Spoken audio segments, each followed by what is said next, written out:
Doctor Omkar Hari माळी। Pure Marathi नाम। Risk है फिर भी इंपोर्ट एक्सपोर्ट से इश्क है। हां, अगदी बरोबर। त्यांना इश्क आहे मराठी तरुणांवर, त्यांना इश्क आहे बिझनेसवर, इश्क आहे व्यवसायातील चॅलेंजेसवर। म्हणून तर सहसा जे नाव ऐकल्यावरच आपण रस्ता बदलतो त्या इम्पोर्ट एक्सपोर्टच्या व्यवसायात ते उतरले। नुसतेच उतरले असं नाही, तर त्याची खडानखडा माहिती घेऊन त्याचा सायंटिफिक अभ्यास करून त्यासाठी लागणारी आवश्यक डिग्रीही मिळवली। आज घडीला ते एक यशस्वी उद्योजक आणि व्यवसायात करिअर करू इच्छिणाऱ्या मराठी तरुणांसाठी इम्पोर्ट एक्सपोर्ट व्यवसायातील प्रमुख मार्गदर्शकही बनलेले आहेत। त्यांची उद्यमी महाराष्ट्र ही संस्था महाराष्ट्रातील लाखो तरुण तरुणी, महिला वर्ग, स्वतंत्र कारखाने या सर्वांना विविध माध्यमातून इम्पोर्ट एक्सपोर्टची माहिती, त्यातील शास्त्रीय परिभाषा, त्यातील की फंक्शन्स समजावून सांगण्याचं काम करते। तरुणाईला त्यांची आवडणारी एक गोष्ट म्हणजे त्यांची मराठी माणसाविषयी असलेली तळमळ। मराठी पोरांनी उद्योजक व्हावं, पूर्वापार नोकरी एके नोकरी ही मानसिकता सोडावी, उद्योगांमध्ये जे इतर लोकांनी मोठं प्रस्थ उभं केलंय त्यातही मराठी झेंडा फडकावा, यासाठी ते सतत अक्षरशः सतत प्रयत्नशील असतात। मराठी उद्योगांसाठी, मराठी तरुणांसाठी ते मोफत विनामूल्य सेवा देतात। माझ्या आयडिया वापरा, माझा कंटेंट वापरा, अडलं तर विचारा, पण उद्देश, हट्ट, मागणी, इच्छा आणि तळमळ एकच, मराठी माणूस व्यवसायात इम्पोर्ट व्हावा। शिवम आध्यात्मिक व सांस्कृतिक विकास प्रतिष्ठान त्यांच्या या निस्वार्थ सेवाभावी वृत्तीला आणि महाराष्ट्राने देशाच्या आर्थिक उलाढालीतही आपलं योगदान द्यावं, यासाठी मराठी तरुणांना उद्योगाकडे वळवण्यासाठी केलेल्या जीवतोड प्रयत्नांना सलाम करतं। बलशाली युवा हृदय संमेलनात आदरणीय डॉक्टर श्री ओंकार हरी माळी यांचं सहर्ष स्वागत। जय हो, मंगल हो। तुम्ही केलेलं काम बघितल्यानंतर असं वाटतं की आपण अजून 0.0% पण अचीव नाही केलेलं आहे। म्हणजे इथे येईपर्यंत असं वाटत होतं की आपण भरपूर काय केलंय, 23-24 हजार लोकांना व्यवसायात आणलंय, मराठी माणसांसाठी आपण खूप काम करतोय, पण खरंच हे काम जे मी केलंय आत्तापर्यंत ते नगण्य आहे तुमच्या कामांसमोर। तुमच्या कामाला मनपूर्वक सलाम। राजाशिव छत्रपतींना वंदन करतो आणि मला ज्या विषयावर बोलण्यासाठी बोलवलं आहे त्या विषयाकडे जाण्यापूर्वी एकत्र मिळून त्या राजाची गर्जना करूया आणि मग पुढे जाऊया, ज्याच्यामुळे आपण आहोत। छत्रपती शिवाजी महाराज की, छत्रपती शिवाजी महाराज की जय भवानी। नमो पार्वती पते हर हर हर हर। धन्यवाद। सो मित्रांनो, माझं नाव डॉक्टर ओंकार हरी माळी। मी राहायला मुंबईमध्ये आहे, मुंबईच्या ठाण्या भागामध्ये मी राहतो आणि आजपर्यंत एक्सपोर्ट इम्पोर्ट इंडस्ट्रीमध्ये मी साधारणपणे 19 वर्ष झाले काम करतोय। त्यातल्या एक्सपोर्ट्समध्ये 19 वर्ष आणि इम्पोर्टमध्ये साधारणपणे 13 वर्ष काम करतोय। एक्सपोर्ट इम्पोर्ट म्हटलं की अनेकांच्या मनात अनेक प्रकारची भीती असते, अनेकांच्या मनात एक असं असतं की हा व्यवसाय फक्त श्रीमंतांनीच करावा, सामान्य माणसांचं काम नाही।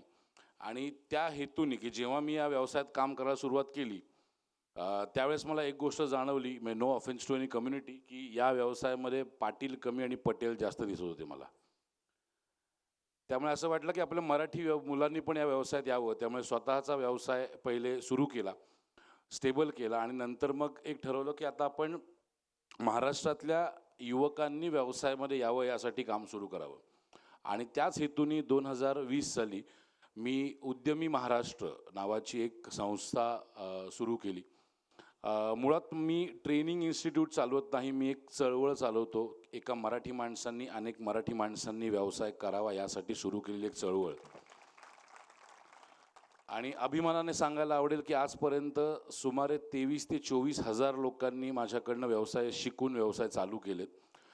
भारतातला नव्हे तर जगातला एक्सपोर्ट इम्पोर्टचा सगळ्यात मोठा, जो तुम्ही व्हिडिओ आता बघितला, हा जगातला सगळ्यात मोठा एक्सपोर्ट इम्पोर्टचा ट्रेनिंग प्रोग्राम होता 3 दिवसाचा, ज्याला साधारणपणे 2,500 लोक 3 दिवस अटेंड करत होते. आणि अभिमानाची गोष्ट म्हणजे हा मराठीत होता. बरं, मला सगळ्यांना एक रिक्वेस्ट करायची आहे की कंटाळा आला तर फक्त सांगा बोर करतोयस, कारण तुमची ऊर्जा जेवढी जास्त असेल तितकी माझ्याकडनं ऊर्जा तुम्हाला मिळेल. त्यामुळे तुम्ही असं, कारण आत्ता काही लोक एकदम असे स्ट्रेट बसलेत, काही वेळानंतर असे होतील, तर तसं मला नको आहे. हसत खेळत आपण आजच्या विषयाकडे जाऊया, कारण मुळात एक्सपोर्ट इम्पोर्ट विषय भीतीचा आहे. अनेकांना तर असं वाटतं काय स्मगलिंग विगलिंगचा विषय आहे काय, त्या भीती लोक या धंद्यात येत नाहीत. आणि त्यात परत मी अजून ते सिरियस करायला गेलो तर तुम्ही कधी विचार पण करणार नाही. सो इथे अनेक वयोगटातल्या महिला आहेत, पुरुष आहेत. प्रत्येकाला असं एक ऐकलेलं असतं, कोणीतरी सांगितलेलं असतं, कुठल्या तरी बाजूच्या गावातला व्यक्ती करत असतो एक्सपोर्ट इम्पोर्ट, पण भीती असते आणि माहिती नसते की आपण एक्सपोर्ट इम्पोर्ट करू शकतो का. तर मुळात आजचा जो विषय मला दिलेला आहे तो आहे स्टार्टअप ते एक्सपोर्ट. तर स्टार्टअप ते एक्सपोर्ट ह्या विषयावर मी बोलण्यापेक्षा माझ्या मते मी माझा जीवन प्रवास कसा घडला हे मी सांगेन. त्यातनं तुम्हाला कळेल की तुम्ही कसं उभं करू शकता.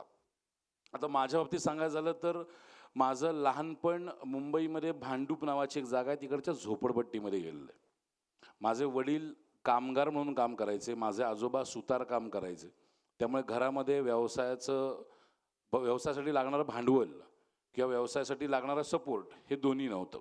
म्हणजे मी वडिलांना जेव्हा पहिल्यांदा सांगितलं की मला व्यवसाय करायचा आहे, त्या वडिलांनी सांगितलं उंदराच्या पोराने लोखंडाचे खेळ करायचे नसतात, गप्प नोकरी कर आणि नंतर तुला काय करा, तुझं सेटल झाल्यावर कर. त्यामुळे सपोर्ट करणारं कोणी नव्हतं. म्हणजे मी जेव्हा आईला माझ्या सांगितलं, वडिलांना सांगितलं की मला व्यवसाय करायचा आहे, तेव्हा वडिलांनी उडवून लावलं. आईला सांगितलं तर आईने तिची अंगठी विकून मला दिली आणि सांगितलं तर तुला ह्याच्यातनं काय करता येत असेल तर कर आणि शिक. आणि त्यातून मग तो प्रवास सुरू झाला. माझं नशिबाने अभ्यासात थोडाफार हुशार होतो, त्यामुळे मला शिक्षण बरंचसं स्कॉलरशिपवरती मिळत गेलं. 10वी झाली, 12वी झाली. 12वी नंतर असं होतं मनात की आपण बाहेरच्या देशात जाऊन शिकून यावं. आणि नशिबाने मला स्कॉलरशिप मिळाली आणि मी लंडनमध्ये जाऊन शिक्षण माझं सुरू केलं. तर लंडनमध्ये गेलो खरं, शिक्षणाचं स्कॉलरशिप मिळाली, पण तिकडे राहायला खायला पण पैसे लागतात. तर तिथे असताना मी अगदी भांडी घासायची कामं केली. तिथे असताना मी केस कापायची कामं केली. म्हणजे मला केस कापता येत नव्हते, पण लंडनमध्ये मी जेव्हा तिथे होतो त्यावेळेस केस कापण्यासाठी 10 पाऊंड म्हणजे त्यावेळेसचे 800 रुपये खर्च यायचा. सो मी ते काम चालू केलं की लोकांचं केस कापण्याचं काम चालू केलं, लादी पुसण्याचं काम चालू केलं. आणि हे करत नंतर हेतू एकच होता की शिक्षण घ्यायचं. म्हणजे मी ज्या दिवशी एअरपोर्टवरती फ्लाईटवरती मध्ये चढलो त्यावेळेस मी माझ्या मनाशी ठाम केलं होतं की मी शिक्षण घेईन आणि परत येईन आणि माझ्या महाराष्ट्रासाठी काम करेन. आणि हे कुठून आलं, काय आलं, तर मला असं वाटतं की तुमच्या भोवताली असणारी माणसं जी आहेत ही माणसं खूप मॅटर करतात. किंवा आजच्या तारखेला तुमच्याकडे प्रत्येकाकडे इंस्टाग्राम आहे, रील्स बघतो, ते तुम्ही तो कॉन्टेंट काय कन्झ्युम करताय हे खूप इम्पॉर्टंट आहे. म्हणजे तुम्ही जर मोटिवेशनल कॉन्टेंट कन्झ्युम करत असाल सोशल मीडियावरती तर तुम्ही मोटिवेटेड राहणार आहात. पण तुम्ही कच्च्या बदामसारखं जर बघत असाल काही तर तुमचं डोकं पण त्याच दिशेने चालणार आहे. त्यामुळे तुम्ही तुमच्या बरोबरची माणसं कोण आहेत, तुमच्या बरोबर असणारी मित्र कोण आहेत, फॅमिलीमधले लोक कोण आहेत. तसं माझ्या नशिबाने मला जे सर्कल मिळालं, मला जे मित्रपरिवार मिळाला, तो सगळा मित्रपरिवार एक तर व्यवसाय करणारा होता किंवा त्यांच्या घरात कोणीतरी व्यवसाय करणारं होतं. त्यामुळे त्यातनं एक कळत होतं की अरे आपण डेव्हलप करू शकतो, आपल्याला शक्य आहे. पण दुसरीकडे एक फोर्स अशी होती जी सांगत होती हे करणं शक्य नाही आहे. आज आपल्यापैकी अनेकांना, इथे अनेक जण वयाने मोठे आहेत, नोकरी करत असाल, नोकरी करण्यापूर्वी तुमच्यापैकी अनेकांचा इच्छा असेल की आपण व्यवसाय करावा. पण मग कोणीतरी सांगितलं असेल की अरे आपलं काम थोडी येते, आपण मराठी माणसं, आपण थोडी व्यवसाय करायचा, आपण तर नोकरी करण्यासाठी आपलं हे आपल्या घरात कोणी केलं आहे का, असे खेचणारी माणसं पण आपल्याला कायम मिळतात. पण त्यामध्ये पण ज्यावेळेस तुम्ही व्यवसाय करायला विचार करता, व्यवसाय करण्याची सुरुवात करता किंवा एक विचार असतो किंवा मला छोटासा व्यवसाय चालू करायचा आहे, त्यावेळेस पॉझिटिव्हली सांगणारी माणसं कमी आणि मागे खेचणारी माणसं जास्त असतात. तर तुम्हाला सगळ्यात पहिले जर व्यवसाय करायचा असेल तर एक सगळ्यात महत्त्वाचं तुम्ही स्वतःला विचारा की मी व्यवसाय करण्याच्या लायक आहे का, माझ्यामध्ये व्यवसायासाठी लागणारे गुण आहेत का. एक लक्षात ठेवा, व्यवसाय म्हटलं ना तर व्यवसाय 90% हा माइंडसेटचा गेम आहे. व्यवसायच ना, आयुष्यात प्रत्येक गोष्ट, तुमचे रिलेशनशिप असतील, तुमची हेल्थ असेल, 90% माइंडसेटचा गेम आहे, 10% स्किल्स आहेत आणि स्किल्स शिकता येतात. बऱ्याच वेळा आपल्याला वाटतं, अरे माझ्याकडे पैसा नाही आहे, मी कसा धंदा करू, मी कसं, माझ्याकडे बॅकअप नाही आहे, सपोर्ट करायला कोण नाही आहे. मी जेव्हा व्यवसायामध्ये आलो तेव्हा माझ्या आईने जी अंगठी विकून दिली होती त्यातनं मला आठवतं कधी 28 का 30,000 रुपये वगैरे आले होते. त्यातून त्या 28 का 30,000 रुपयामधनं मी जर्नी करत करत करत आज माझा वर्षाचा टर्नओव्हर साधारणपणे या वर्षाचा 64 करोड रुपये. सो जर मी करू शकतो तर तुम्ही पण करू शकता. मला काय शिंग लागली दिसतात कोणाला? तुमच्यापैकी अनेक जण UPSCच्या एक्झाम द्यायचा प्रयत्न करत असतील, MPSCकडे जायचा विचार करत असतील, वेगळ्या परीक्षांमध्ये जायचं. पण एक गोष्ट लक्षात ठेवा, यश आणि अपयश हे कायम राहणारच आहे. म्हणजे आज मी जेव्हा छाती टोकपणे सांगतो माझ्याकडे मी आता आज 64 करोड रुपये वर्षाला कमवले, 10 ते 12 वर्षापूर्वी माझ्यावर अशी परिस्थिती होती की माझ्यावर 11 करोडचं कर्ज होतं आणि मी सुसाईड करायला गेलो होतो. मी रेल्वे स्टेशनला उभं राहून आत्महत्या करायचा निर्णय घेतला होता आणि त्यावेळेस मनात आलं की यार आपण आत्महत्या करू, पण घरातल्यांची काही चुकी याच्यामध्ये, आणि तिकडनं परत फिरलो.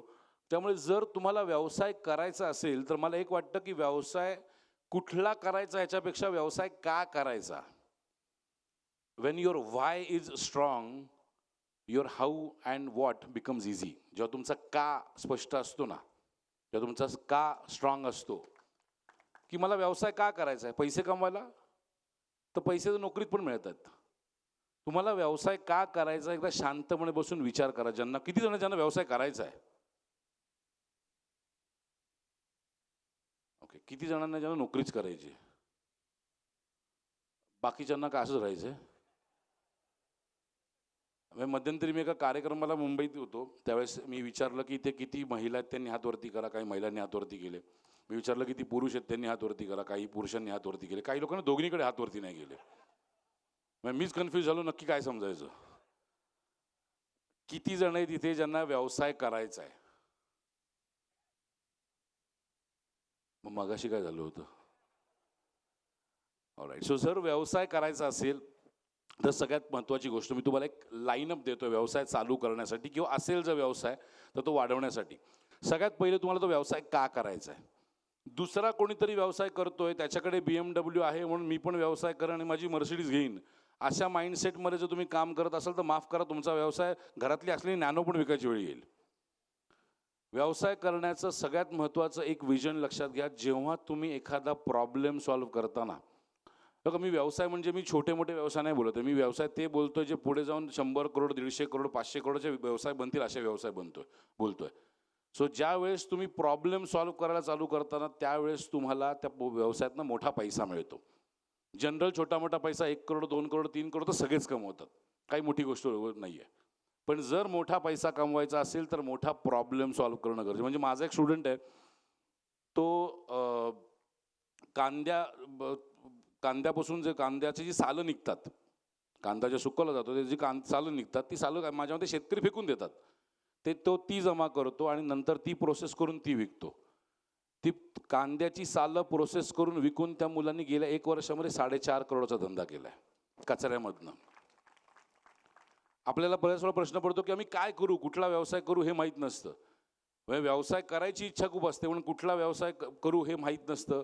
जर तुम्ही त्या ह्याच्यात असाल की मला व्यवसाय कुठला करायचा माहीत नाही, कसा करायचा माहीत नाही, कुठून सुरुवात करायची माहीत नाही, तर आज या कार्यक्रमामध्ये जितकी लोक उपस्थित आहेत तुमच्या सगळ्यांसाठी मी 14 फेब्रुवारीपासून एक 8 दिवसाचा mini MBA programme free of cost online तुम्हाला देतोय मी इकडे, की ज्याच्यामध्ये मी माझ्या 11 वर्षाच्या, माझ्या 19-20 वर्षाच्या व्यवसायामध्ये जे काय शिकलो हे सगळं तुम्ही माझ्याकडनं त्या 7 दिवसांमध्ये मी एक मिनी MBA प्रोग्राम चालवतो. वर्षातनं एकदा साधारणपणे गेल्या वर्षी 18,000 लोकांनी तो ऑनलाईन अटेंड केला होता. सो तो प्रोग्राम आत्ता इथे ज्यांना व्यवसाय करायचा आहे तुमच्यासाठी मी ऑनलाईन तो प्रोग्राम मी सगळ्यांना इन्व्हाइट करेन. त्याची तुम्हाला डिटेल्स मिळतील माझ्या सोशल मीडियावरती.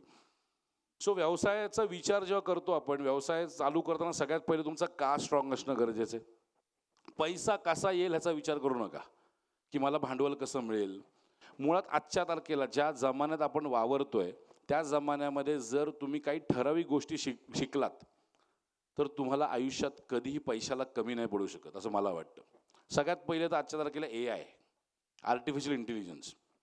आर्टिफिशियल इंटेलिजन्स म्हणजे फक्त ChatGPT नाही. किती लोकांना माहिती आहे आर्टिफिशियल इंटेलिजन्स, AIचा वापर करतायत, ChatGPT वापरतायत? ओके. ChatGPTचा वापर फक्त Google म्हणून करण्यात पॉईंट नाही आहे.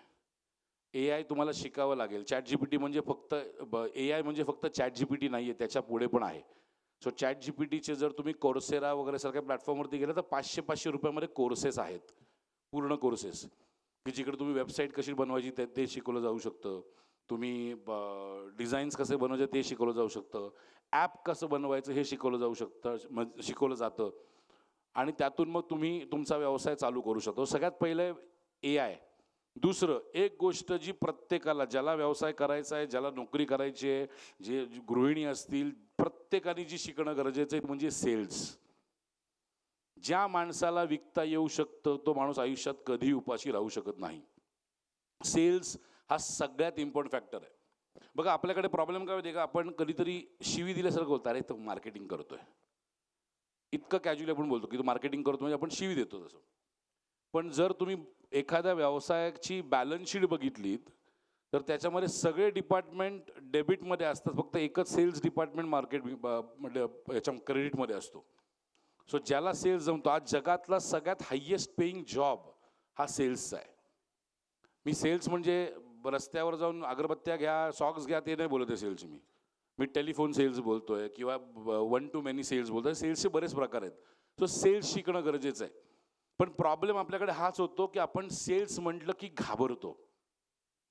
आणि जो माणूस सेल्स करायला घाबरतो तो माणूस व्यवसाय करू शकत नाही. अनेक वेळा मी बघितलंय, अनेक लोक मोठ्या मोठ्या फॅक्टरीज टाकतात, मोठे मोठे सेटअप उभे करतात, पण त्यांचं प्रोडक्ट विकायचं कसं हेच माहीत नसतं. ते विकण्याची प्रक्रिया काय हेच माहीत नसतं किंवा मार्केटिंग करण्याचा प्रयत्नच करत नाहीत.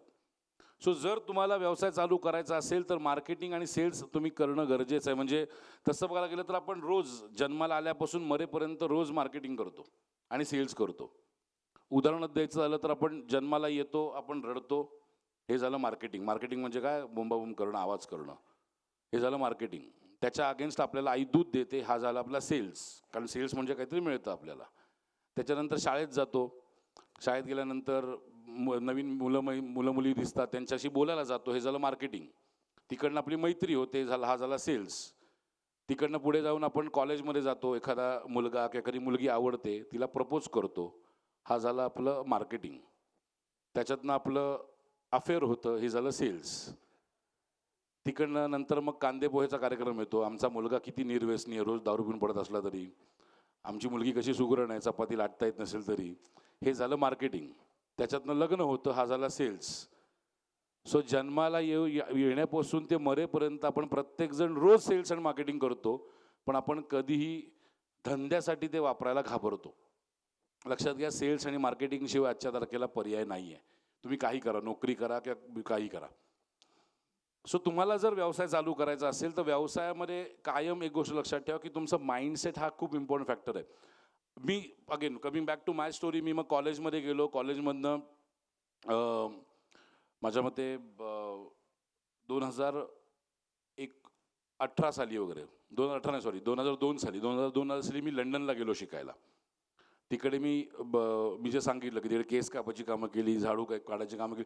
तिकडे गेल्यानंतर मला एक गोष्ट कळली की डिग्निटी ऑफ वर्क नावाचा प्रकार आहे. आज आपल्याकडे आपण झाडू मारणाऱ्याकडे खालच्या दृष्टीने बघतो, तिकडे जो झाडू मारण्याचं काम करतो त्याला हायेस्ट पेड पगार मिळतो. म्हणजे जो स्टोअरमध्ये काम करायचा त्यावेळेस त्याला 5 पाऊंड मिळायचे तासाला, जो कचरा साफ करायचं काम करायचा त्याला 15 पाऊंड मिळायचे, आणि जो गटार साफ करायचं काम करायला 45 पाऊंड मिळायचे त्यावेळेस. सो ही संस्कृती किंवा हा माइंडसेट घेऊन तिकडनं आलो, आणि त्याच्यासाठीच आपल्या गावाबाहेर जाणं, आपल्या हद्दीबाहेर जाणं आणि तिथे काय चालतंय हे बघणं गरजेचं आहे. त्यातनं एक नवीन एक्सपोजर मिळायला सुरुवात होते. बघा तुम्ही त्या छोट्याशा डबक्यामध्ये राहून बोलत असाल ना की असं नसतं तसं नसतं, तर तुम्ही कधीच एक्सपांड नाही होऊ शकत. चला परदेशात जाणं शक्य नसेल, महाराष्ट्र फिरणं तर गरजेचं शक्य आहे. महाराष्ट्र फिरा, देश फिरा, नवीन लोक भेटतील. व्यवसाय चालू करण्यापूर्वी प्रत्येक व्यावसायिकाने हे करणं गरजेचं आहे की तुम्ही वेगवेगळ्या राज्यांमध्ये जाऊन, वेगवेगळ्या देशांमध्ये जाऊन, जर शक्य असेल तर, नाहीतर ॲटलिस्ट महाराष्ट्रातल्या वेगळ्या जिल्ह्यांमध्ये जाऊन वेगवेगळ्या माणसांबरोबर कनेक्ट करणं गरजेचं आहे. बघा, एक सिम्पल सांगतो, व्यवसायाचा मूळ नियम आहे, ज्याचं नेटवर्क मोठं त्याचं नेटवर्थ मोठं. तुमचं नेटवर्क जितकं मोठं आहे, आणि आज शिवम परिवारामुळे तुमचं जे नेटवर्क आहे इथे, आज इकडे महाराष्ट्रातल्या प्रत्येक जिल्ह्यातून, प्रत्येक तालुक्यातून लोक आलेत, ह्याचा वापर व्यवसायाच्या दृष्टीने कसा करता येईल. बघा, माझ्यासारखे अजून वक्ते येऊन जातील, मी इकडं निघून जाईल, आम्ही दिलेलं लेक्चर, आम्ही दिलेलं मोटिवेशन पुढचे 2 दिवस चालेल, त्याच्यापुढे नाही चालणार. जर खरंच मोटिवेटेड लाईफमध्ये राहायचं असेल तर तुमची पालखी तुम्हाला व्हावी लागेल. माझे मेंटॉर आहेत संदीप आचार्य, ते गोष्ट कायम बोलतात की तुमची पालखी तुम्हालाच व्हावी लागेल. जेव्हा दुसरे व्हायला लागतील त्याला तिरडी बोलतात.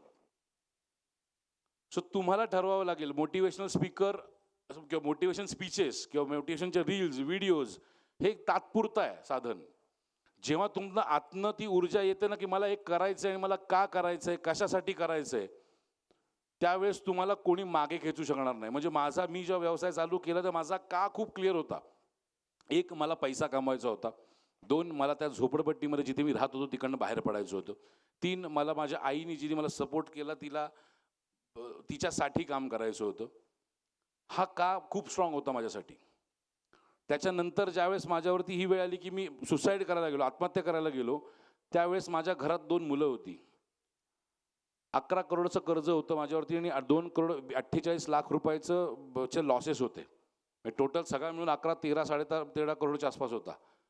मग माझ्या घरातल्यांना जेव्हा मी सांगायला प्रयत्न केला त्यावेळेस म्हणजे माझी आई चक्कर येऊन पडली होती घरात. 11 करोडाचं झालं, संपलं आपलं आयुष्य.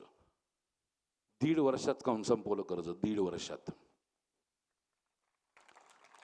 आणि हे संपवण्यासाठी ना कोणाची मदत घेतली, ना कोणाचं कोणी सपोर्ट केला, ना कोणाकडनं कर्ज घेतलं. एकच माहिती होतं की 1 लाख रुपये कसे कमवायचे त्याचं सिस्टीम बघूया. मला माझ्या एका मेंटॉरने गोष्ट सांगितली की ओंकार, पहिले 1 लाख रुपये कमव, डायरेक्ट 1 करोड कमवला जाऊ नकोस. 1 लाख रुपये कमवल्यानंतर त्यांच्याकडे गेलो, म्हटलं मी 1 लाख रुपये कमवले. त्याला कसे कमवले, म्हटलं अमुक गोष्टी केल्या. किती प्रोडक्ट विकले, मी म्हटलं 10 प्रोडक्ट विकले 10,000चे. त्याला आता तुला 11 करोड कमवलं, 10,000चे किती प्रोडक्ट विकायचं याचं कॅल्क्युलेशन कर. तिकडनं मला गणित मिळालं. एकदा जर गोष्ट एखादी सक्सेसफुल होत असेल तर ती बायपास करून दुसऱ्या गोष्टीवरती उडी मारायला जाऊ नका. आज आपल्यापैकी अनेक जणांवरती कोणाला कर्ज असेल, कोणाला काही घरातल्या जबाबदारी असतील, एकदा बसून आहे ना शांतपणे तो आकडा काढा की मला व्यवसाय जर करायचा आहे आणि तो कर्ज फेडण्यासाठी काढायचा आहे तर मला कुठल्या प्रोडक्टमध्ये काम करायचं आहे किंवा कुठल्या सर्व्हिसमध्ये काम करायचं आहे. आज आपल्या ग्रामीण महाराष्ट्रातल्या मुलांचा सगळ्यात पहिला प्रॉब्लेम येतो ते म्हणजे आपल्याकडे एक्सपोजरच फक्त शेतीचं आहे. आज माझ्याकडे जेव्हा अनेक लोक येतात की आम्हाला एक्सपोर्ट इम्पोर्ट करायचं आहे, आज ॲग्रिकल्चरमध्ये, शेती व्यवसायामध्ये एक्सपोर्ट करणं खूप सोपं आहे. पण मी सांगतो, जर तुम्ही स्वतः शेतकरी नसाल, शेतकरी म्हणजे फक्त सातबाऱ्यासाठी नाही, शेती करणारे, जर तुम्ही स्वतः शेतकरी नसाल, स्वतः आडतदार नसाल तर ॲग्रिकल्चर एक्सपोर्टमध्ये येऊ नका. इंजिनिअरिंग प्रोडक्ट्स आहेत ज्याला चांगली मागणी आहे आंतरराष्ट्रीय बाजारपेठेमध्ये. तुमचे फार्मास्युटिकल प्रोडक्ट आहेत ज्याला चांगली मागणी आहे. आर्टिफिशियल ज्वेलरी आहेत, महिलांनी बनवलेले अनेक प्रोडक्ट्स आहेत, पापड, मिरच्या, लोणची, या सगळ्या प्रोडक्टला आंतरराष्ट्रीय बाजारपेठेमध्ये मागणी आहे. म्हणजे गुजरातमधली एक बाई आहे, तिचं नाव विसरलो मी, काहीतरी मनीला बेंडका काहीतरी, ती खाकरा विकून त्या बाईनी वर्षाला ती 14.5 करोड रुपये कमवते खाकरा विकून. जर तिथे खाकरा विकून कमवू शकते, तुम्ही पापड विकून नाही कमवू शकत. मुळात गेम इकडे आहे, माइंडसेटचा गेम आहे की तुम्हाला काय स्वप्न बघायचे, तुम्हाला काय. जर तुम्ही, एक शाहरुख खानचं एक छान वाक्य आहे की जब तक आसमान के लिए छलांग नहीं लगाओगे तब तक 10वें माले पे नहीं पहुंचोगे.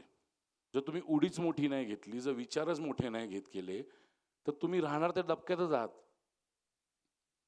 त्यामुळे तुम्हाला कुठेतरी स्वतःच्या कम्फर्ट झोनमधनं बाहेर पडणं गरजेचं आहे.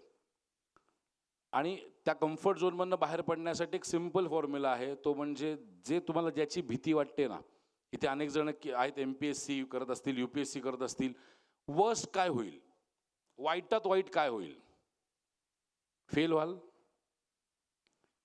याच्यापेक्षा जास्त काय होणार नाही. ज्या वेळेस तुम्ही सगळ्यात वाईटातला विचार करून पुढे जाता ना, त्याच्यानंतर काही काय म्हणतात भीती काय वाटण्याचं काही नसतं. म्हणजे मी कायम एखादी गोष्ट अशी सिच्युएशन आली माझ्यासमोर की बा हे आलं आहे आता समोर, आता काय करायचं, मी फक्त एक विचार करतो यातनं वाईटात वाईट काय होईल. जर मृत्यू असेल तर ती गोष्ट करू नका. त्या गोष्टीतल्यातनं सगळ्यात वाईट जर मिळत असेल तर मृत्यू असेल तर ती गोष्ट करू नका, नाही तर बाकी सगळ्या गोष्टीसाठी ट्राय करा. एक आयुष्य आहे आपल्याकडे. त्या एका आयुष्यात तुम्ही इतरांसारखं जगायचं की त्याचं काहीतरी स्पेशल करायचं, हा निर्णय तुमचा आहे. शेळ्या मेंढ्यांसारखं जगायचं की काहीतरी वेगळं करून वाघासारखं पुढे जायचं, हा निर्णय तुमचा आहे. सो व्यवसाय चालू करत असताना स्टार्टअप जेव्हा तुम्ही विचार करता, सगळ्यात महत्त्वाची गोष्ट आजच्या तारखेला शार्क टँक बरेच लोक बघत असतील. त्या शार्क टँकमध्ये लोक दिलेलं कर्ज सेलिब्रेट करतात. शार्क टँकमध्ये जे लोक येतात पिच करतात. किती लोक बघतात शार्क टँककडे? मुलं बघत असतील बरेचसे. तो शार्क टँक जेव्हा बघतात, शार्क टँक नावाचा एक प्रोग्राम आहे की जिथे ज्यांना माहीत नाही त्यांना सांगतो. तिकडे लोक येतात, त्यांची व्यवसायाची आयडिया सांगतात आणि काही समोर लोक बसले असतात त्यात पैसे लावतात आणि त्याचं सेलिब्रेशन केलं जातं. बेसिकली जेव्हा ते पैसे त्यांच्यामध्ये टाकतात त्या तो कर्ज दिलेलं असतं. सो कर्ज सेलिब्रेट करण्यासारखं काहीच नाही आहे. मुळात व्यवसाय चालू करत असताना असा विचार करा की मी बिन भांडवली व्यवसाय कसा उभा करू शकेन. मी माझा व्यवसाय बिन भांडवली उभा केलेला आहे. मी सगळ्यात पहिलं तर काय केलं, मी असं आयडेंटिफाय केलं. असं मला मी एक गोष्ट माझी क्लिअर होती, मला एक्सपोर्ट इम्पोर्ट इंडस्ट्रीमध्येच काम करायचं आहे. मी ती एक्सपोर्ट इम्पोर्ट इंडस्ट्री शिकली, त्यातनं समजून घ्यायचा प्रयत्न केला किंवा या इंडस्ट्रीमध्ये काय चुका आहेत, काय कमी आहे, कुठे गॅप आहेत. बघा, मोठा पैसा तिथेच बनतो जिथे गॅप आहेत. मला लक्षात आलं अनेक असे शेतकरी आहेत आणि अनेक असे मॅन्युफॅक्चरर्स आहेत की ज्यांच्याकडे विकायला प्रोडक्ट आहे पण ते त्यांना स्वतःला विकता येत नाही आंतरराष्ट्रीय बाजारपेठेमध्ये. दुसरा कोणीतरी येतोय आणि त्यांच्याकडे घेऊन जातोय. तुमच्या पण आजूबाजूला अनेक शेतकरी असतील. मी तिकडे गेलो, त्यांना भेटलो, त्यांना सांगितलं तुमचे डॉक्युमेंटेशन रेडी करू. सो सगळ्यात पहिली मी डॉक्युमेंटेशन म्हणजे उद्योग आत्ताच्या घडीला जेव्हा आपण उद्योग आधार बनवतो किंवा IC बनवतो, इम्पोर्ट एक्सपोर्ट लायसन्स बनवतो, ते लायसन्स बनवून देण्याच्या कामापासून माझा व्यवसाय चालू केला आहे. आणि तिकडनं मग नंतर त्यांना कन्सल्टन्सीज द्यायला लागलो. सो तुम्ही डायरेक्टली अंबानी बनायची स्वप्न कोणी बघू नका. अंबानी पण एका रात्रीत घडले नव्हते. त्यांनी पण एक प्रोसेसमधनं गेले होते. सो लॉंग टर्म विजन ठेवून ज्यावेळेस तुम्ही काम कराल, लॉंग टर्म प्रोसेसमध्ये जाऊन काम कराल, त्यावेळेस तुम्हाला व्यवसाय वाढवायला मदत होते. सो व्यवसाय चालू करण्यासाठी आणि सगळ्यात महत्त्वाचं, डायरेक्ट एक्सपोर्टचा विचार करायची पण गरज नाही आहे. पहिले तुमच्या गावात विका. जर त्याच गावात पिकत असेल आणि त्याच गावात विकायचा प्रयत्न करत असेल तर ते होणार नाही आहे. जर तुमच्या गावात पिकत असेल एखादा माल, एखादा प्रोडक्ट, तर बाजूच्या गावात एक 20 किलोमीटर, 50 किलोमीटर, 100 किलोमीटर जाऊन विकायचा प्रयत्न करा. सोशल मीडियाचा वापर ज्यांनी स्ट्रॉंग केला, आज मगाशी त्यांनी जे सांगितलं की 2-4 व्हिडिओ बघितले की हा माणूस आपल्या फेसबुकवरती टपकतो, याचं कारण एकच आहे, कारण माझं सोशल मीडिया स्ट्रॉंग आहे. ज्याचं मार्केटिंग स्ट्रॉंग आहे ना, तो माणूस धंद्यात कधीच मागे नाही जाऊ शकत. नाही तर काय संबंध होता, मी राहणार ठाण्याला, तुमचं प्रतिष्ठान इथे कराडमध्ये, माझा तुमच्यापर्यंत पोहोचण्याचा काहीच संबंध नव्हता. मार्केटिंगमुळे मी तुमच्यापर्यंत पोहोचू शकलो. सो मार्केटिंगचा वापर फक्त, सोशल मीडियाचा वापर, इंस्टाग्रामचा वापर फक्त हॅपी दिवाळी, हॅपी मकर संक्रांतसाठी करू नका. त्याच्या पलीकडे लोक त्याच्यातनं हजारो करोड रुपये कमवतात. आणि काय करू शकता, अनेकांना वाटतं की हा धंदा छोटा आहे. आमच्या ठाण्यामध्ये एक प्रशांत कॉर्नर नावाचं एक मिठाईचं दुकान आहे. त्या माणसाने मिठाईचं दुकानातनं गेल्या आत्तापर्यंत, गेल्या वर्षीपर्यंत 300 करोडचा धंदा केला आहे. धंदा कुठला छोटा नाही आहे. माझा एक मित्र आहे, तो ऑनलाईन बासरी कशी वाजवायची शिकवतो. महिन्याचा टर्नओव्हर 1.5 करोड रुपये. आणि ही मी जी नावं सांगतो ही तुम्ही सगळी जाऊन नावं चेक करू शकता. मी याच्यातलं एकही शब्द वाढवून चढून सांगत नाही आहे. सो कुठलाच धंदा छोटा नाही. मुळात प्रश्न आहे सुरुवात करण्याची. कचऱ्यामधनं जर एक माणूस वर्षाचे 4 करोड कमवू शकतो तर कोणी काही करू शकतं. सो जेव्हा मी लंडनला होतो, लंडनवरनं परत आल्यानंतर मी तिकडे शिक्षणासाठी गेलो होतो. तिकडे मी HND हायर नॅशनल डिप्लोमा केला, विच इज इक्विव्हलंट टू आपल्याकडचं ग्रॅज्युएशन. MBA केलं इथे आल्यानंतर, डॉक्टरेट केली. आणि त्याच्यानंतर तर ठरवलं व्यवसाय करायचा. पण मग घरी सांगितलं ज्यावेळेस की मला आता व्यवसाय करायचा आहे, तर घरातल्यांनी ऑफकोर्स सपोर्ट नाही केला. मी एका ठिकाणी गेलो, नोकरीचा इंटरव्ह्यू दिला. जिथे इंटरव्ह्यू दिला त्यांनी मला ऑफर लेटर दिलं. ते ऑफर लेटर घेऊन घरी आलो.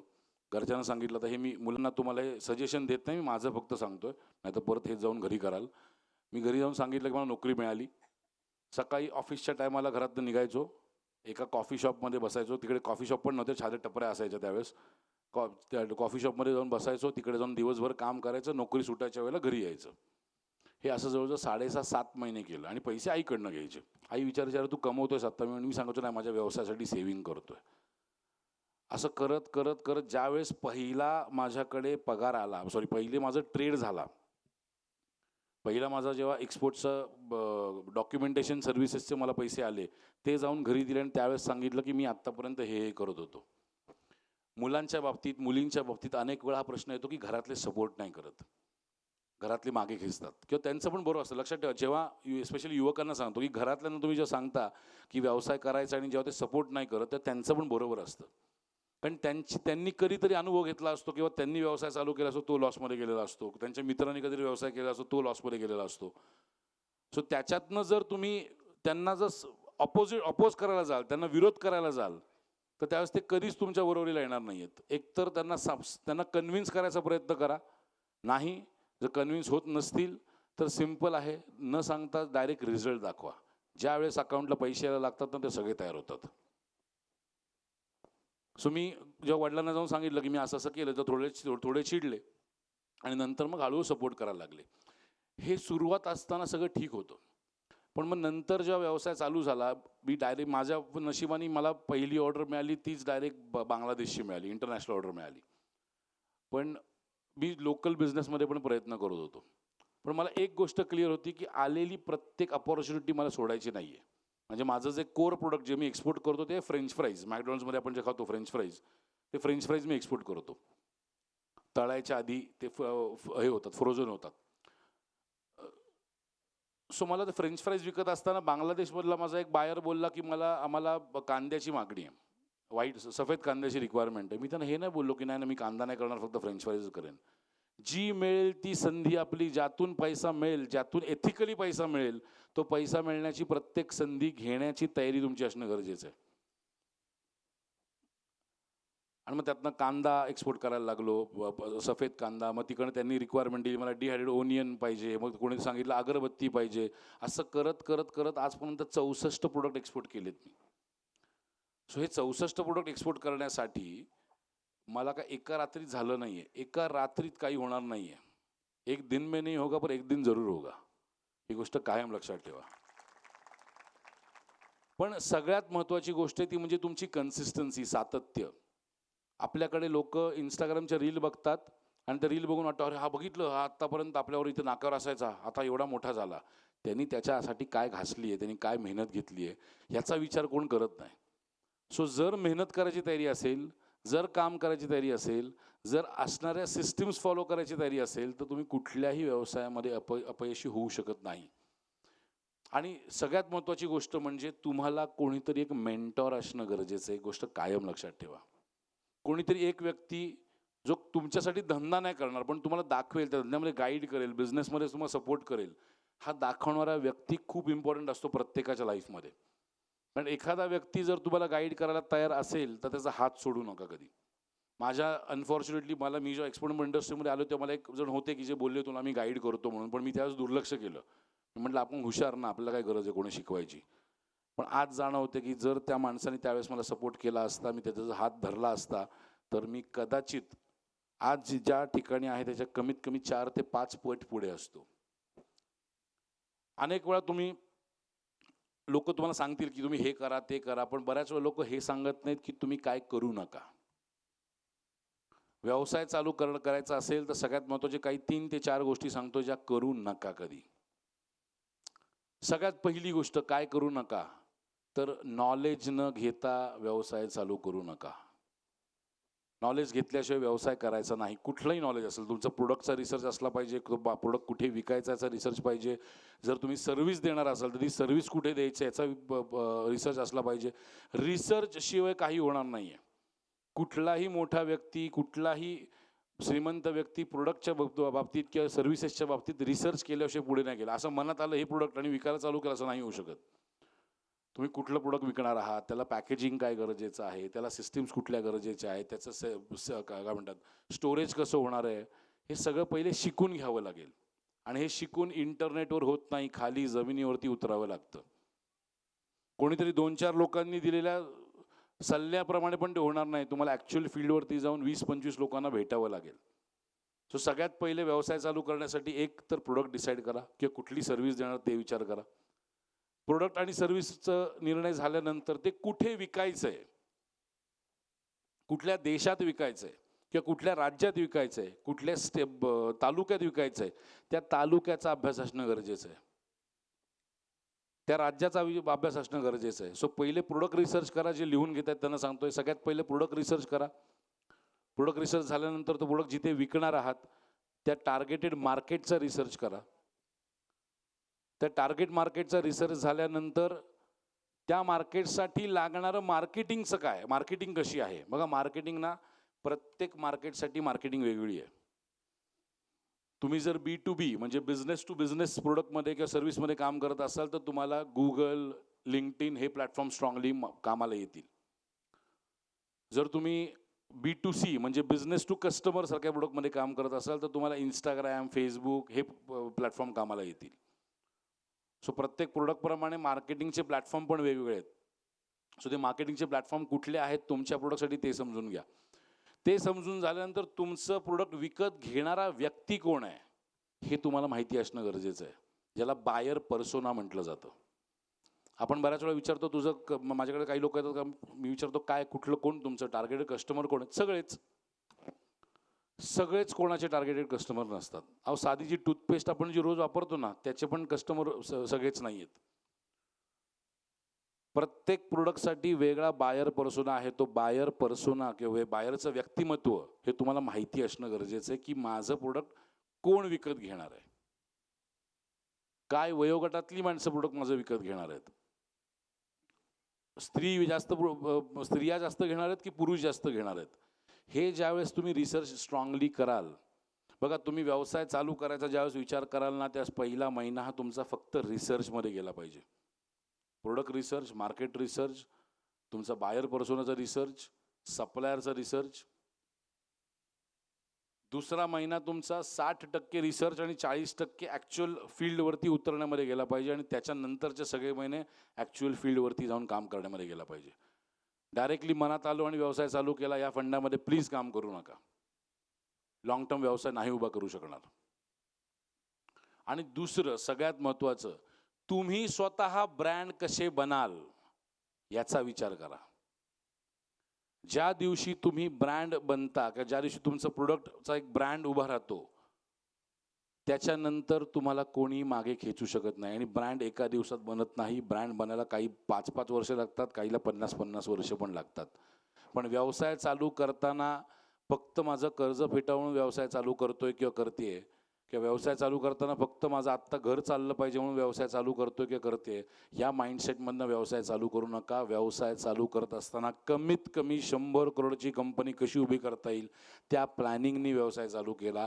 पहिलं वर्ष कदाचित 10 लाख येतील. मी माझा व्यवसाय जेव्हा चालू केला माझं पहिल्या वर्षाचा टर्नओव्हर होता माझ्या मते 9 लाख रुपये. दुसऱ्या वर्षाचा टर्नओव्हर झाला 16 लाख रुपये. त्याच्यानंतर तिसऱ्या वर्षाचा टर्नओव्हर हळूहळू वाढत माझ्या मते काहीतरी 54 लाखाच्या आसपास गेला. असं करत करत वाढलेलो आहे मी. आणि हे कुठलाही व्यवसायाचं असंच होतं. कुठलाच व्यवसाय एका रात्रीत फ्लरिशिंग नाही होत. त्यामुळे तुम्ही हळूहळू पुढे जाण्याची तयारी ठेवा. लक्षात ठेवा, व्यवसायाला 1000 दिवस देण्याची तयारी ठेवणं गरजेचं आहे. तुम्ही म्हणाल मला एका रात्रीत अंबानी बनायचं, ते होणार नाही आहे. 1000 दिवसाचं प्लॅनिंग आणि बॅकअप या दोन्ही गोष्टी गरजेच्या आहेत. दुसरं, व्यवसाय चालू केला आजच्या तारखेला सोशल मीडियाचा वापर करून, AIचा वापर करून व्यवसाय उभा करणं आणि व्यवसाय वाढवणं, जर आधी त्याला 1000 दिवस लागत होते तर आज त्याला 365 दिवस खूप होतात. 365 दिवसामध्ये माझ्या समोर अनेक ब्रँड आहेत ज्यांनी वर्षाला 100 करोड रुपयाचा रेव्हेन्यू केलेला आहे. पण हे तुम्हाला कळणार कसं, तर याच्यासाठी तुमच्या कम्फर्ट झोनच्या बाहेर जाऊन नवीन पॉडकास्ट ऐकणं, वाचन करणं, वेगवेगळे जे उद्योजक आहेत त्यांच्याबद्दल त्यांचे चरित्र वाचणं. बघा, त्यांच्या चरित्रात त्यांनी काय केलं ह्याच्यापेक्षा त्यांनी काय चुका केल्यात त्या आपण नाही करायच्यात हे शिकणं गरजेचं आहे.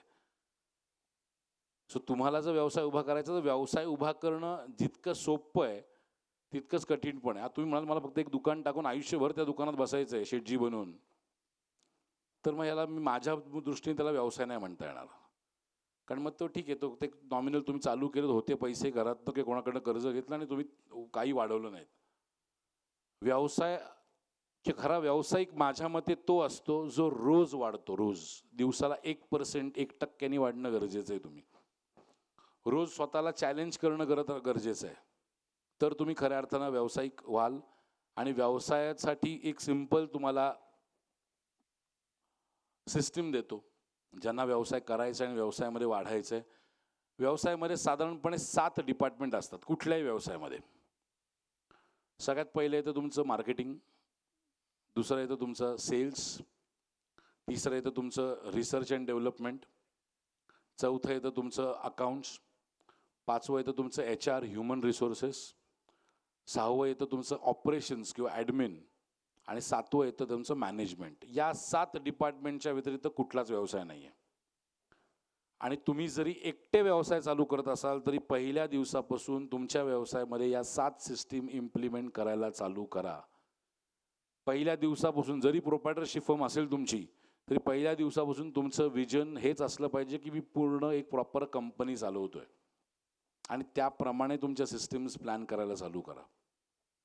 कारण तुम्ही पहिल्या दिवसापासून बिझनेसमध्ये सिस्टीम्स आणल्या तर लॉंग टर्ममध्ये त्रास होत नाही. त्यामुळे या सिस्टीम्स वापरायला चालू करा, प्रोसेसेसमधून यायला चालू करा. आणि सगळ्यात महत्त्वाचं कोणतरी एक चांगला मेंटॉर किंवा कोच तुमच्याकडे असणं गरजेचं आहे. त्या मेंटॉर किंवा कोचची सहायता घेऊन व्यवसाय चालू करा. आणि जसं मी तुम्हाला सांगितलं की मी तुमच्यापैकी ज्यांना कोणाला व्यवसाय चालू करायचा असेल त्यांच्यासाठी मोफत मी 7 दिवसाचं एक प्रशिक्षण ऑर्गनाईज करेन. सरांबरोबर मी शेअर करेन डिटेल्स त्याचे. ऑनलाईन 14 फेब्रुवारीपासून 14 ते 21 फेब्रुवारी, ज्याला मी मिनी MBA बोलतो. ज्यांना व्यवसाय चालू करायचा आहे, ज्यांना माझ्याकडनं असं वाटते शिकावं, एकही रुपया न घेता, आणि तो MBAचा सेशन करून पण आत्तापर्यंत अनेकांनी व्यवसाय चालू केलेले आहेत. सो मी तुमच्यासाठी ते मोफत ऑनलाईन प्रशिक्षण घेईन. आणि जाण्यापूर्वी मी सगळ्यांना एकच सांगेन, आपल्या महाराजांचं वाक्य आहे की राज्य छोटं का असे ना ते स्वराज्य असावं. सो तुमचं स्वराज्य तुम्हाला निर्माण करायचं असेल तर ते तुम्ही नोकरी करून पण करू शकता आणि व्यवसाय करून पण करू शकता. पण मी एक सांगतो, नोकरी करून फक्त EMI भरता येऊ शकतात. व्यवसाय करून जर आईबापाची, वडिलांची, मुलांची, बायकोची, नवऱ्याची स्वप्न पूर्ण करायची असेल तर व्यवसाय करणं गरजेचं आहे. आणि जोपर्यंत तुमच्या माझ्यासारखी मराठी माणसं व्यवसायात येत नाहीत तोपर्यंत उद्यमी महाराष्ट्र घडवू शकत नाही. सो व्यवसाय, मी हे नाही सांगत आहे की नोकरी करत असाल तर नोकरी सोडून व्यवसाय चालू करा. पण व्यवसाय करता करता नोकरी करता करता व्यवसाय चालू करा. दिवसातले 2 तास देऊन पण अनेक व्यवसाय जे करता येऊ शकतात. अनेक गृहिणी असतील ज्यांना वाटत असेल की आम्हाला व्यवसाय करायचा आहे, मी गृहिणींना सांगतो की व्यवसाय चालू करा. कारण काय होतं ना, बऱ्याच वेळा असं होतं की लग्न होण्यापूर्वी असं असतं की मी आता व्यवसाय करणार, मग नंतर मग लग्न झाल्यानंतर लग्न झालं ना की मग आता व्यवसाय चालू करेन, नंतर मग आता मुलगा 5 वर्षाचा झाला की मग व्यवसाय चालू करेन. मग तो 5 वर्षाचा होतो, त्याची 10वी होते, 12वी होते, आणि नंतर मग शेवटी नातवंड सांभाळत बसावं लागतं. ज्या वयात चालू करता येऊ शकत असेल त्या वयात चालू करा. कारण महिलांकडे ऑलरेडी मॅनेजमेंट स्किल्स आहेत. सो त्या मॅनेजमेंट स्किल्सचा वापर तुम्ही तुमच्या व्यवसायासाठी करा. आज ऑनलाईन इतके चांगले चांगले व्यवसाय चालू करता येऊ शकतात. E-कॉमर्स सारखे प्लॅटफॉर्म्स आहेत, त्याच्यावरनं तुम्ही विक्री करू शकता प्रोडक्टची. आज माझ्याकडनं शिकून अनेक महिलांनी, गृहिणींनी व्यवसाय चालू केलेत आणि वर्षाला 20-20, 30-30 लाख रुपये कमवत आहेत. सो गृहिणींनी व्यवसाय चालू केला तर पुढची पिढी व्यवसायामध्ये येईल. विद्यार्थी जे आहेत, मी तुम्हाला रिक्वेस्ट करतो की ग्रॅज्युएट होऊन दुसऱ्याकडे भिका मागण्यापेक्षा नोकरीच्या स्वतःची आत्तापासून सिस्टीम उभी करायला चालू करा, जेणेकरून जेव्हा बाहेर पडाल तर दुसऱ्यांना नोकरी द्याल. जे शेतकरी आहेत त्या शेतकरी बांधवांना मला सांगायचं की ज्या दिवशी या देशातला शेतकरी स्वतःच्या शेतातला माल एक्सपोर्ट करायला चालू करेल ना, त्या दिवशी या देशातनं शेतकऱ्यांच्या आत्महत्या नाही होणार. आज इथे जर शेतकरी असेल तर तुमच्या जीवावरती माझ्यासारखी माणसं करोडपती झालोय आम्ही, शेतकऱ्यांच्या जीवावरती. कारण तुमचेच प्रोडक्ट आम्ही बाहेरच्या देशात विकतो. सो जर आम्ही विकू शकतो तर तुमचे प्रोडक्ट का नाही तुम्ही स्वतः जाऊन विकू शकत. आज बऱ्याच वेळा असं होतं की शेतकरी आपल्या मुलाला सांगतो की नको तू मुंबई पुण्याकडे जा, नोकरी कर तिकडे जाऊन. मुलाला नोकरी करायला पाठवा, करायची जबाबदारी असतील, पण किमान त्याला त्याच्याबरोबर तो तुमच्या शेतातला माल विकण्याचं एक, त्याला काय म्हणतात, त्यासाठी ट्रेनिंग तर द्या. आंतरराष्ट्रीय हार्डली जर शेतीमाल एक्सपोर्ट करायचा असेल ना, तर जेव्हा तुमचा सीझन असेल तर महिना लागतो फक्त, त्याच्यावरती वेळ नाही लागत. सो प्रत्येक जण व्यवसाय करू शकतो. गृहिणी असतील, माझ्याकडनं शिकून 13 वर्षाच्या मुलांनी व्यवसाय चालू केला आहे एक्सपोर्टचा. आणि सगळ्यात वयस्कर 82 वर्षाच्या एका आजोबांनी व्यवसाय चालू केला आहे.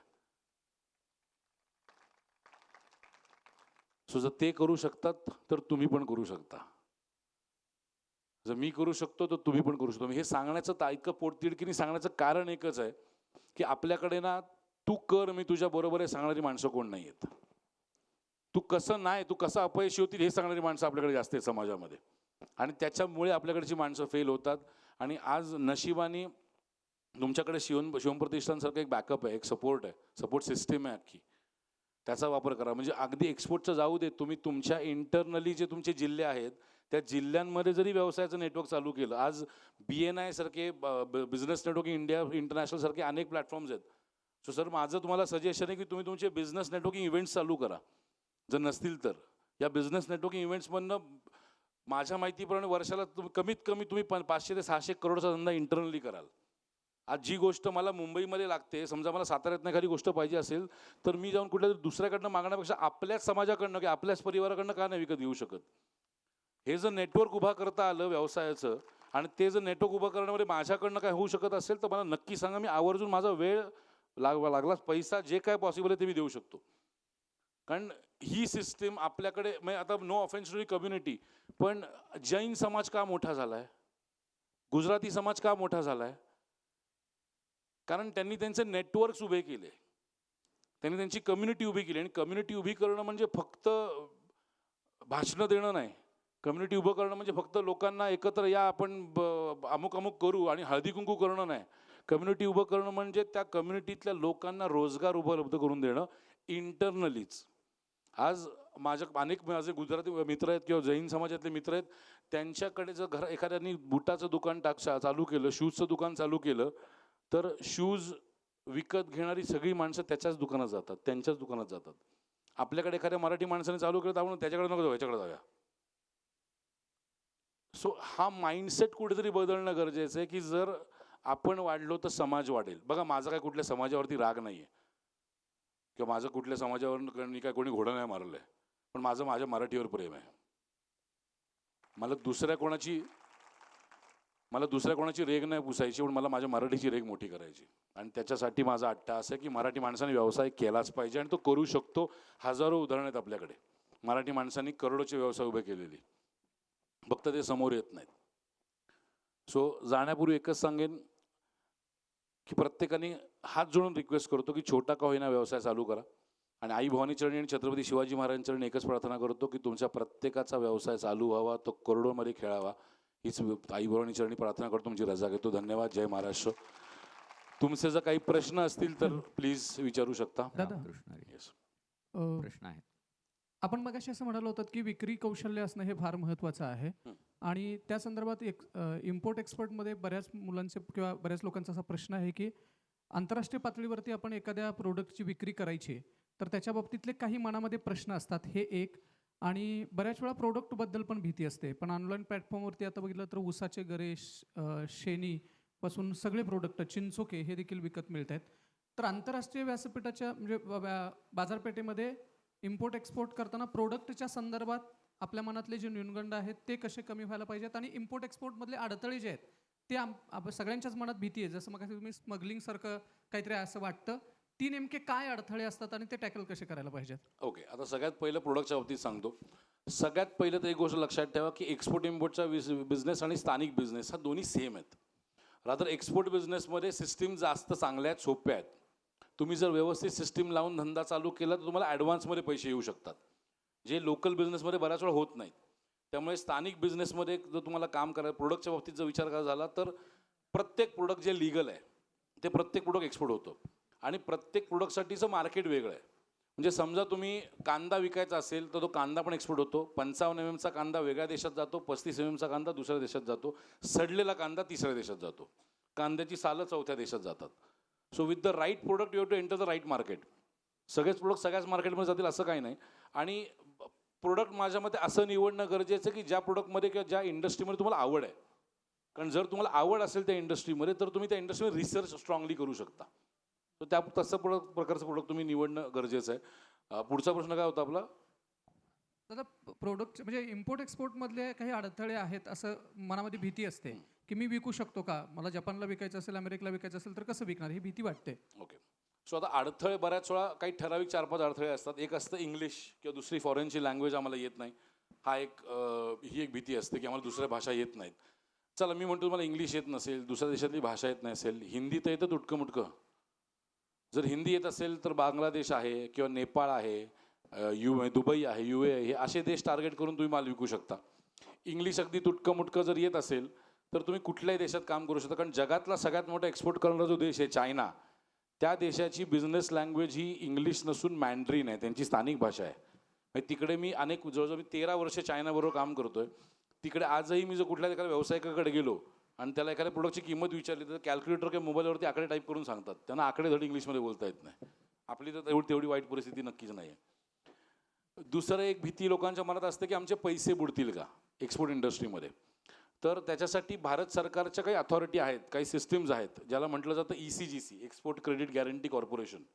याच्या माध्यमातून तुम्ही एक्सपोर्ट करण्यापूर्वी जर त्यांना सांगितलं की आम्ही या माणसाबरोबर किंवा या कंपनीवर काम करतो, ते लोक सांगतात की काम करा की नका करू. आणि जर त्यांनी सांगितलं काम करा आणि तरी पण त्याचे तुमचे पैसे बुडाले तर जेवढे पैसे बुडाले त्याच्या 80 ते 90% पैसे सरकारकडनं तुम्हाला मिळतात. आणि जरी सरकारी डिपार्टमेंट असलं तरी 3 महिन्यात ते पैसे येतात. दादा असं एखादा प्रोडक्ट आपण बघितलंय का जे प्रोडक्टचे आपल्या भारतीय बाजारपेठेमध्ये फारशी किंमत नाही, परंतु बाहेरच्या बाजारपेठेमध्ये ते प्रोडक्ट आपण मुलाखतीमध्ये देखील हे सांगितलंय. बांबूचे टूथब्रश तुम्ही आत्ता जाऊन इंडिया मार्टवरती सर्च करा. इंडिया मार्टवरती ते मिळत आहेत 5.5 रुपयाला. आणि ॲमेझॉन नेदरलँडमधला विकलं जातं आहे 9 युरोला. 9 युरो म्हणजे 1 युरो इज इक्वल टू 100 रुपये. 5.5 रुपयाचं प्रोडक्ट 900 रुपयाला विकलं जातं आहे. महिलांचे दुपट्टे, हे दुपट्टे जर तुम्ही सुरत किंवा गुजरातवरून सोर्स केले तर तुम्हाला 250-300 रुपयाला मिळतात. तेच US UK मधल्या मार्केटला 2500-3000 विकले जात आहेत. वारली पेंटिंग जे तुम्हाला इथे 100-150 रुपयाला मिळतं ते दुबईमध्ये 5-6 हजाराला विकलं जातं आहे. असे लाखो प्रोडक्ट आहेत. दुर्वा, आपल्याकडे जे अंगणात उगवले जातात दुर्वा, त्या दुर्वा बेल्जियममध्ये, जर्मनीमध्ये 20 दुर्वांचे हे 1800 रुपयाला विकले जातात. आपल्याकडे फुकट मिळतात 1800 रुपयाला. आणि हे मी जे बोलतोय तुम्ही आत्ता जाऊन गुगलवरती सर्च करा, तुम्हाला ते डेटा मिळेल. सो असे अनेक प्रोडक्ट आहेत. किंवा तुमचे बांबूच्या कप्सला मागणी खूप चांगल्या प्रमाणात. आपल्याकडे 180-200 रुपयाला मिळतात. इंटरनॅशनल मार्केटमध्ये 1800, 1900, 200, 2000 रुपयाला विकले जातात. सो अनेक प्रोडक्ट आहेत असे की ज्याला लिमिट नाही आहे. आपण प्रश्न घेऊयात.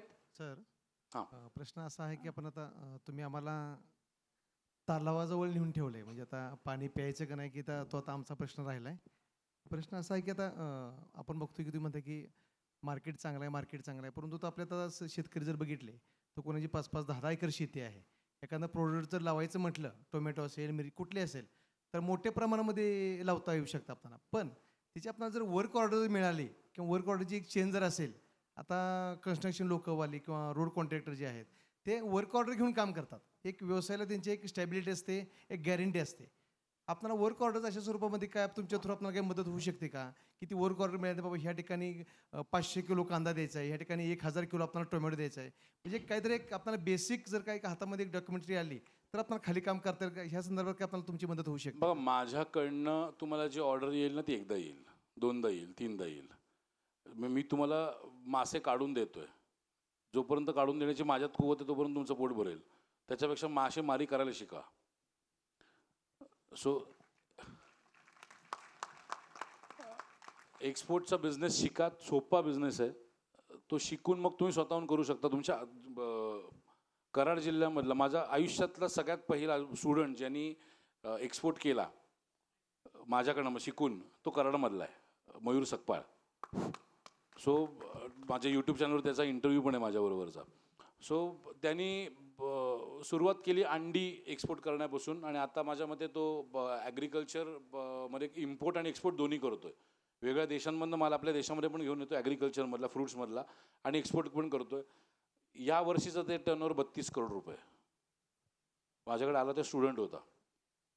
सो त्याला काही लिमिटेशन नाही, तुम्हाला प्रोडक्ट कुठलं करू शकता की काय करू शकता. माझं म्हणणं आहे की तुम्ही प्रोडक्ट बेस्ट क्वालिटीचं बनवा आणि मार्केटिंग स्ट्रॉंग करा.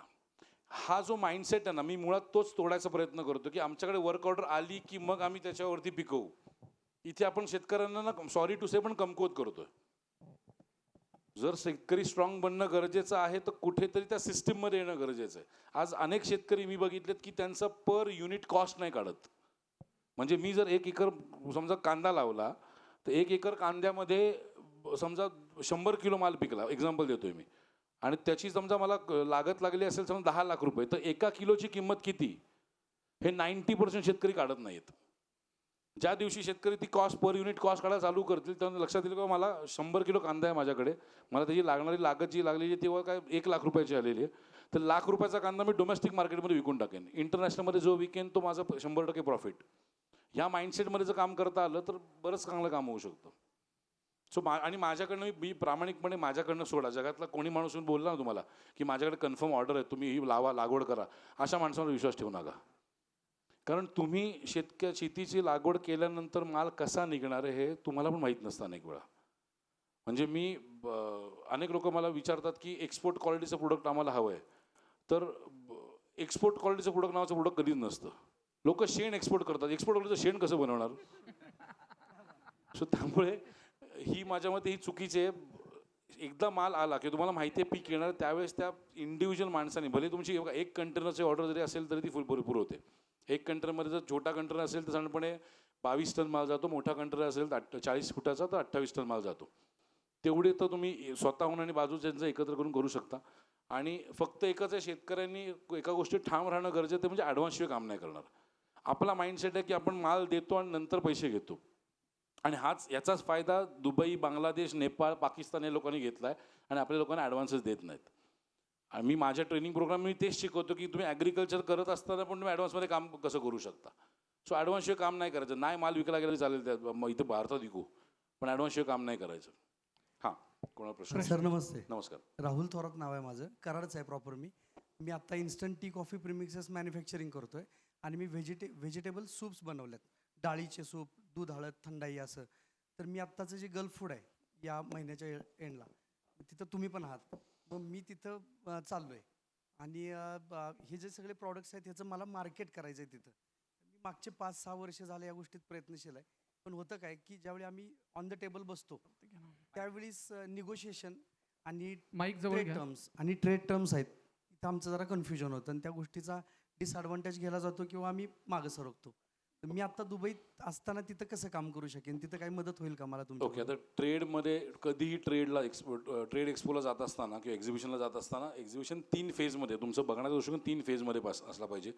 प्री एक्सपो, इन एक्सपो आणि पोस्ट एक्सपो.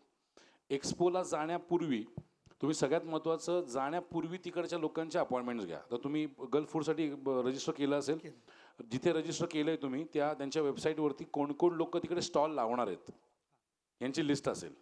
त्या लोकांबरोबर pre scheduled buyer seller meet करा. बरं सर. आधी जाण्यापूर्वीच. ओके. त्या लोकांना तिकडे त्यांच्या वेबसाईटवरती ते ऑप्शन आहे की तुम्ही ते बायर सेलर मीट हे करू शकता. जसं तो माणूस तुम्हाला अप्रूव्ह करतो की बायर सेलर मीटसाठी, त्याचा लिंक्डइनचा डिटेल्स तुमच्याकडे येतात. ओके. लिंक्डइनवरती त्याच्यावर कम्युनिकेशन चालू करा. Okay sir. म्हणजे मी हे अनेक वेळा एखाद्या देशात मला जायचं नसेल तरी पण मी हीच पद्धत वापरतो की रजिस्ट्रेशन करतो आणि त्याच्यावर कम्युनिकेशन चालू करतो. ओके. जाण्यापूर्वी त्याच्याकडनं डिटेल्स घ्या किंवा आपण भेटणार आहोत, माझे हे प्रोडक्ट आहेत, कॅटलॉग हे आहे, या वेळेला आपण भेटतोय, टेंटेटिव्ह ही प्राइसिंग आहे, आपण बाकी तिकडे येऊन डिस्कस करू. ओके. सो तुम्ही त्याला ऑलरेडी सीडिंग करून ठेवलेलं आहे तुमचं प्रोडक्ट, बरोबर सर. त्याला अंदाज देऊन ठेवलेला आहे. तिकडे गेल्यानंतर 2च गोष्टी उरतात समोर बसल्यानंतर, एक तर रेट फायनल करणं, दुसरं तुमचे इन्को टर्म फायनल करणं, पेमेंट टर्म फायनल करणं, आणि सगळ्यात महत्त्वाचं त्याला हे कळणं की तुम्ही जेन्युइन आहात की नाही, त्याला तुम्हाला हे कळलं की तो जेन्युइन आहे की नाही. तो जेन्युइन असणार कारण तो तिकडे एक्सपोमध्ये पार्टिसिपेट करतोय, राईट. तुम्ही व्हिजिटर म्हणून जाणार आहात, त्यामुळे तुमच्या जेन्युइनिटीचा प्रश्न असेल. जाण्यापूर्वी तुम्ही आता प्रोडक्ट बनवलं, मी मगाशी तेच बोललो की लोकांना बनवता येतं, विकण्याचा प्रॉब्लेम येतो. सो प्रोडक्ट तुम्ही बनवलेत, तुमचं डिजिटल सेटअप काय रेडी आहे? वेबसाईट तयार आहे सर, प्रेझेंटेशन तयार आहे. वेबसाईट तयार आहे, प्रेझेंटेशन तयार आहे. किती B2B वेबसाईटवरती रजिस्टर्ड आहात तुम्ही? B2B ला नाही मी. सो B2B वेबसाईटवरती फ्री ऑफ कॉस्ट रजिस्टर करा, कमीत कमी 200 200 B2B वेबसाईट्स. 200 B2 वेबसाईट जे असतात ना, alivo.com किंवा indiamart.com, India mart India mart, त्याच्यावरती पैसे न भरता, त्यांना पैसे नाही भरायचे, फ्रीमध्ये. फ्रीमध्ये रजिस्टर करा. कारण काय होतं, जेव्हा तुम्ही एखाद्या बायरकडे जाता हां. त्यावेळेस बायर किंवा तुम्ही समजा मेलवरती कम्युनिकेशन केलं, सगळ्यात पहिलं बायर चेक करतो तुम्हाला गुगलवरती. बरोबर. गुगलवरती त्याला तुमची एक वेबसाईट दिसते, एक फेसबुकचं पेज दिसते, एक लिंक्डइनचं अकाउंट दिसते, बाकी काहीच दिसत नाही. विश्वास कसा ठेवणार? बरोबर सर. ट्रेड क्लोज न होण्याचं मेन कारण हे आहे की त्याचा तुमच्यावर विश्वास कसा आहे. तुम्ही समोर माणूस म्हणून त्याला चांगलं वाटलं, सगळं चांगलं आहे, पण शेवटी तो हे चेक करणार ना, की कारण तो तुम्हाला ॲडव्हान्स देणार आहे, तो पैसे देणार आहे, हो. तो हे चेक करणार की तुम्ही जेन्युइन आहात की नाही. आणि ते चेक करण्यासाठी जर तुमचं काहीच हिस्ट्री जॉग्राफी नसेल तर विश्वास तुम्ही तरी ठेवाल का राईट. अशा माणसावर? बरोबर. सो माझ्या मते तो एक, ज्याला मी डिजिटल फुटप्रिंट्स म्हणतो, ओके. त्या डिजिटल फुटप्रिंट्स क्रिएट करायला सुरुवात करा आधीपासून. आता तुमच्याकडे दिवस तसे फार कमी आहेत, त्यामुळे काय इतक्यात होणार नाही, पण ते फुटप्रिंट क्रिएट करा. हे झालं तुमचं प्री एक्सपो. इन एक्सपो तुम्ही एक तर जाण्यापूर्वी एक्झिबिशन अपॉइंटमेंट्स फायनलाइज करणं, किंवा तिथे गेल्यानंतर माझं प्रोडक्ट फक्त डायरेक्ट इम्पोर्टरपेक्षा किंवा डायरेक्ट घेणाऱ्यापेक्षा रॉ मटेरियल म्हणून कुठल्याला जाऊ शकतं का ह्याचा विचार करा.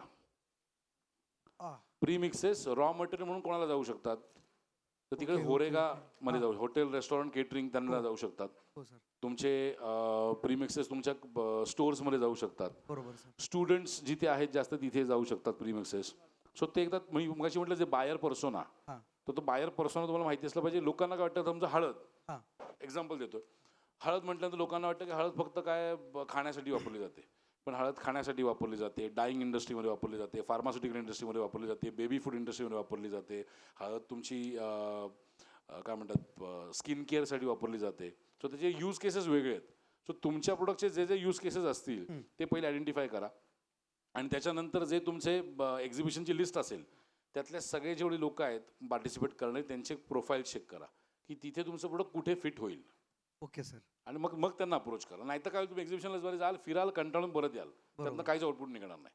आणि पोस्ट एक्झिबिशन तिकडनं आल्यानंतर त्यांचे जे डेटा घ्याल, सगळ्यात पहिले समजा तुमची आणि माझी तिकडे एक्झिबिशन भेट झाली, तर भेट झाल्यानंतर तुमचा नंबर मी घेतला, मी तुम्हाला हाय पाठवला समोरासमोरच की हा माझा नंबर आहे. आल्यानंतर 2 दिवसानंतर त्याला फॉलोअप करा की हाय आपण भेटलो होतो, हे बोलणं झालं होतं. सगळ्यात महत्त्वाचं, तुमचं आणि माझं त्या मीटिंगमध्ये काय बोलणं झालं आहे हे मीटिंग झाल्या कुठे नोटिंग करून ठेवणं गरजेचं आहे. की ओमकार माळीबरोबर मी हे बोललो आहे. नंतर कसं आहे, तुम्ही त्याला, तुमच्यासाठी तो कदाचित एक असेल, पण त्याला दिवसभर हजारो लोक भेटून जातात.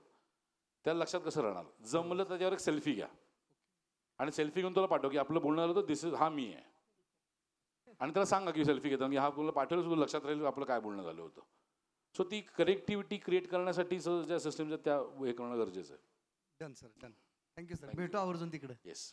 नाही, मी नाही येणार आहे यावेळेस, माझं ॲक्च्युली घरात लग्न निघालंय. बाबळे साहेब, आपला प्रश्न. सर, रामकृष्ण हरी. रामकृष्ण.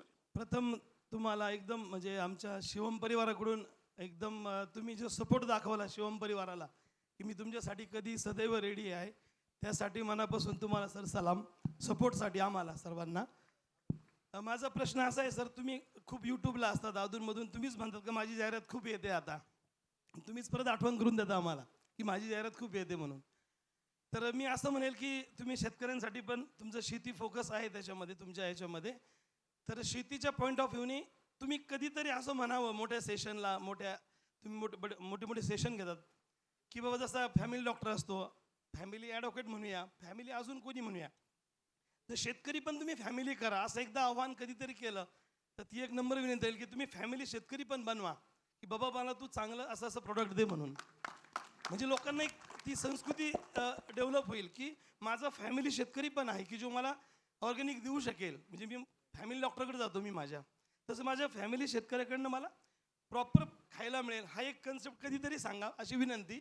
दुसरी गोष्ट, चायनामध्ये आता एप्रिलमध्ये ट्रेड कॅन्टॉन फेअर आहे, तर तिथं सपोज जायचं चाललं आहे, तर मी म्हणजे आता मी एवढ्यांच्या वतीने बोलते, सर्वांनाच त्याचा फायदा होईल की आपण काही ग्रुपनी जातात चायनामध्ये, ग्रुप करून जातात, तर तिथं ट्रेड फेअर संपल्यानंतर 5-6 दिवस 8 दिवस त्याच्यानंतर आपण तेथील इंडस्ट्रीला भेट देण्यासाठी काही करावं का काळजी? कारण मी फर्स्ट टाईम जातोय. तुम्ही माझ्या निमित्ताने आमच्या बाकीच्या बंधू भगिनींना काय सांगाल? थोडंसं गायडन्स करा. बघा, चायना व्हिजिट आहे ना, तुम्हाला जर इम्पोर्ट करायला जायचं असेल तर चायना व्हिजिट 2 प्रकारे होऊ शकतो. एक फेअरमध्ये आणि दुसरं फक्त फॅक्टरी व्हिजिट. तुम्ही दोन्ही एका वेळेस करायला कन्फ्यूज व्हाल. आणि चायनाला जात असताना ठरवून जाणं गरजेचं की मी या कॅटेगरीमध्ये बघायला चाललो आहे. नाहीतर लोक बऱ्याच वेळा तिकडे जातात की तिकडे जे मिळेल ते प्रोडक्ट आपण इम्पोर्ट करून कन्फ्युजनमध्ये काहीच ठरवता येत नाही. त्यामुळे चायनाला जाण्यापूर्वी एक ठरवणं गरजेचं आहे कुठल्या कॅटेगरीमध्ये काम करायचं आहे. ती कॅटेगरी ठरवून जा आणि मगच चायनाला जा. आणि दुसरं, ज्यावेळेस एक्सपोला जाल, कॅन्टॉन फेअरला जाल, त्यावेळेस तुम्ही फॅक्टरी व्हिजिटला जाऊ नका. आणि ज्यावेळेस फॅक्टरी व्हिजिटला जाल त्यावेळेस कॅन्टॉन फेअरला जाऊ नका. याचं कारण एवढंच आहे की ऑलरेडी भरपूर एक्सपोजर मिळतं. शेवटी माणूस होतो, पण एका पॉईंटनंतर मेंटली एक्झॉस्ट व्हायला लागतो. ते 8 दिवस 10 दिवस ओके, त्याच्यानंतर तेच तेच तेच तेच तेच तेच बघून तुम्ही एक्झॉस्ट व्हायला लागतात. त्यामुळे दोन्ही फेज एकाच करू नका शक्यतो. Thank you sir, thank you. आणि ह्यांना जे मगाशी सांगितलं तेच तुम्हाला पण लागू होतं, pre expo, in expo and post expo. धन्यवाद. Thank you sir. नमस्ते सर. नमस्कार. माझं नाव शुभम विकास सलगर. मी मागील 4 वर्षापासून अदानी पोर्टवर फॅक्टरी मॅनेजर म्हणून काम करतो आहे. आवर्जून शिवम प्रतिष्ठानच्या कार्यक्रमाला झालेलो आहे. सर, माझा प्रश्न असा होता, बऱ्याच वेळेला एखादं प्रॉडक्ट आपल्याकडून B2B डिलिंगमध्ये येतं, त्यावेळी लॉजिस्टिकचा सगळ्यात मोठा प्रश्न आपल्यापुढे उद्भवतो. मग त्यावेळी आपल्याला कंटेनर मिळणं, त्याची साईज अप्रोप्रिएट असणं, पुन्हा ते चेक केल्यानंतर त्याच्यामध्ये येणारे प्रॉब्लेम्स हे बहुतांश वेळा लवकर सॉल्व्ह केले जात नाहीत. मग त्याच्याशी रिलेटेड काही गायडन्स असेल तर. सो याच्यासाठी सिम्पल आहे, चांगला CA असणं गरजेचं आहे. आता CA ज्यांना माहीत नाही, CA म्हणजे कस्टम हाऊस एजंट, ज्याला कस्टम ब्रोकर बोललं जातं एक्सपोर्ट इंडस्ट्रीमध्ये. जसं आपल्या लोकल बिझनेसमध्ये एक CA असतो, चार्टर्ड अकाउंटंट असतो, तसा एक्सपोर्ट बिझनेसमध्ये एक CA असतो, जो धंद्याचे सगळे टेक्निकल ॲस्पेक्ट हँडल करतो. तर चांगला CA जर असेल तर ते CA हँडल करतो. म्हणजे being very frank, as a export import entrepreneur माझं काम आहे प्रोडक्ट निवडणं, ते प्रोडक्टवरती रिसर्च करणं, ते प्रोडक्ट कुठल्या देशात विकलं जाईल तो देश शोधणं, त्या देशावरती रिसर्च करणं आणि तिकडे मार्केटिंग करणं. बाकी सगळं मधलं जे आहे ते ती लोक वेगवेगळं करतात. ते डॉक्युमेंट काय होतं आहे की कस्टम्सला काय होतं त्याच्यात आपण पडत गेलो तर आपलं काम नाही. ते CA पण चांगलं अपॉइंट करणं इम्पॉर्टंट आहे त्यामध्ये. नमस्कार मारी. नमस्कार. माझं नाव राम माळी. माझा एक प्रश्न असा आहे की मला आता ॲक्च्युली एक व्यवसाय सुरू करायचा आहे, इम्पोर्ट एक्सपोर्ट. तर त्यासाठी काही डॉक्युमेंट्स लागत असतील, तर ते काय काय डॉक्युमेंट्स असतील, किंवा अशी कुठली कन्सल्टन्सी वगैरे आहे का ते सगळे डॉक्युमेंट्स अशी कुठली कन्सल्टन्सी आहे का? हां, किंवा डॉक्युमेंट सगळं प्रिपरेशन मंदिरात उभे राहून पुजाऱ्याला विचारतं पसारात कोण देणार? ठीक आहे, मग आम्हाला त्याबद्दल थोडीशी माहिती दिली तर बरं होईल. ओके, डॉक्युमेंट्स काय काय लागतील? तर तुमचं बेसिक कंपनी रजिस्ट्रेशन लागेल. बेसिक कंपनी रजिस्ट्रेशन लागेल. Yes sir. सुरुवात करताना direct proprietorship, direct private limited LLP करायला जाऊ नका. साधी प्रोप्रायटरनं काम चालू करा. GST नंबर लागेल. तुमचं काय म्हणतात त्याला, बँक अकाउंट लागेल. बँक अकाउंट काढताना पतपेढी संस्थेत काढू नका, अशा बँकेत काढा की जिकडे ट्रेड डिपार्टमेंट आहे. ओके. आणि त्याच्यानंतर तुमचा IEC इम्पोर्टर एक्सपोर्ट कोड जो लागतो तो लागेल. त्याच्यानंतर तुमचं तुम्ही समजा कुठल्या प्रोडक्टमध्ये एक्सपोर्ट करायचा विचार करताय? सर, अजून नाही आहे. मी ॲक्च्युली MSCBमध्ये कॉन्ट्रॅक्टर आहे. ओके. सो तुम्ही ज्या कुठल्या प्रोडक्टमध्ये काम करणार आहात त्या प्रत्येक प्रोडक्टसाठी भारत सरकारने एक EPC बनवलं आहे, एक्सपोर्ट प्रमोशन काउन्सिल बनवलं आहे. ओके. समजा ॲग्रिकल्चरमध्ये असेल तर त्यासाठी अपेड आहे, मरीन असेल त्यासाठी एमपेड आहे, केमिकलसाठी केमिक्सेल आहे. सो ती जी तुमची EPC असेल, एक्सपोर्ट प्रमोशन काउन्सिल, तिकडे रजिस्टर करायला लागेल तुम्हाला. ओके. त्याला साधारणपणे 5,000 ते 15,000च्या मध्ये खर्च येतो. इम्पोर्ट एक्सपोर्ट लायसन्स काढायला ₹500 खर्च येतो. अच्छा. GST तुम्हाला 34 का 37 रुपयात मिळतो. कंपनी रजिस्ट्रेशन फुकट होतं. त्याच्यानंतर तुम्हाला पोर्ट रजिस्ट्रेशन करावं लागेल. ज्या पोर्टवरून तुम्ही माल पाठवणार आहात, म्हणजे तुमच्यासाठी जवळचा पोर्ट म्हणजे JNPT पोर्ट, अच्छा. त्या पोर्टवरती रजिस्ट्रेशन करावं लागेल. आणि दॅट्स इट, झाले डॉक्युमेंट्स. आणि जर फूडमध्ये काम करत असाल तर फसाई लायसन्स लागेल. ओके, ठीक आहे सर, थँक्यू.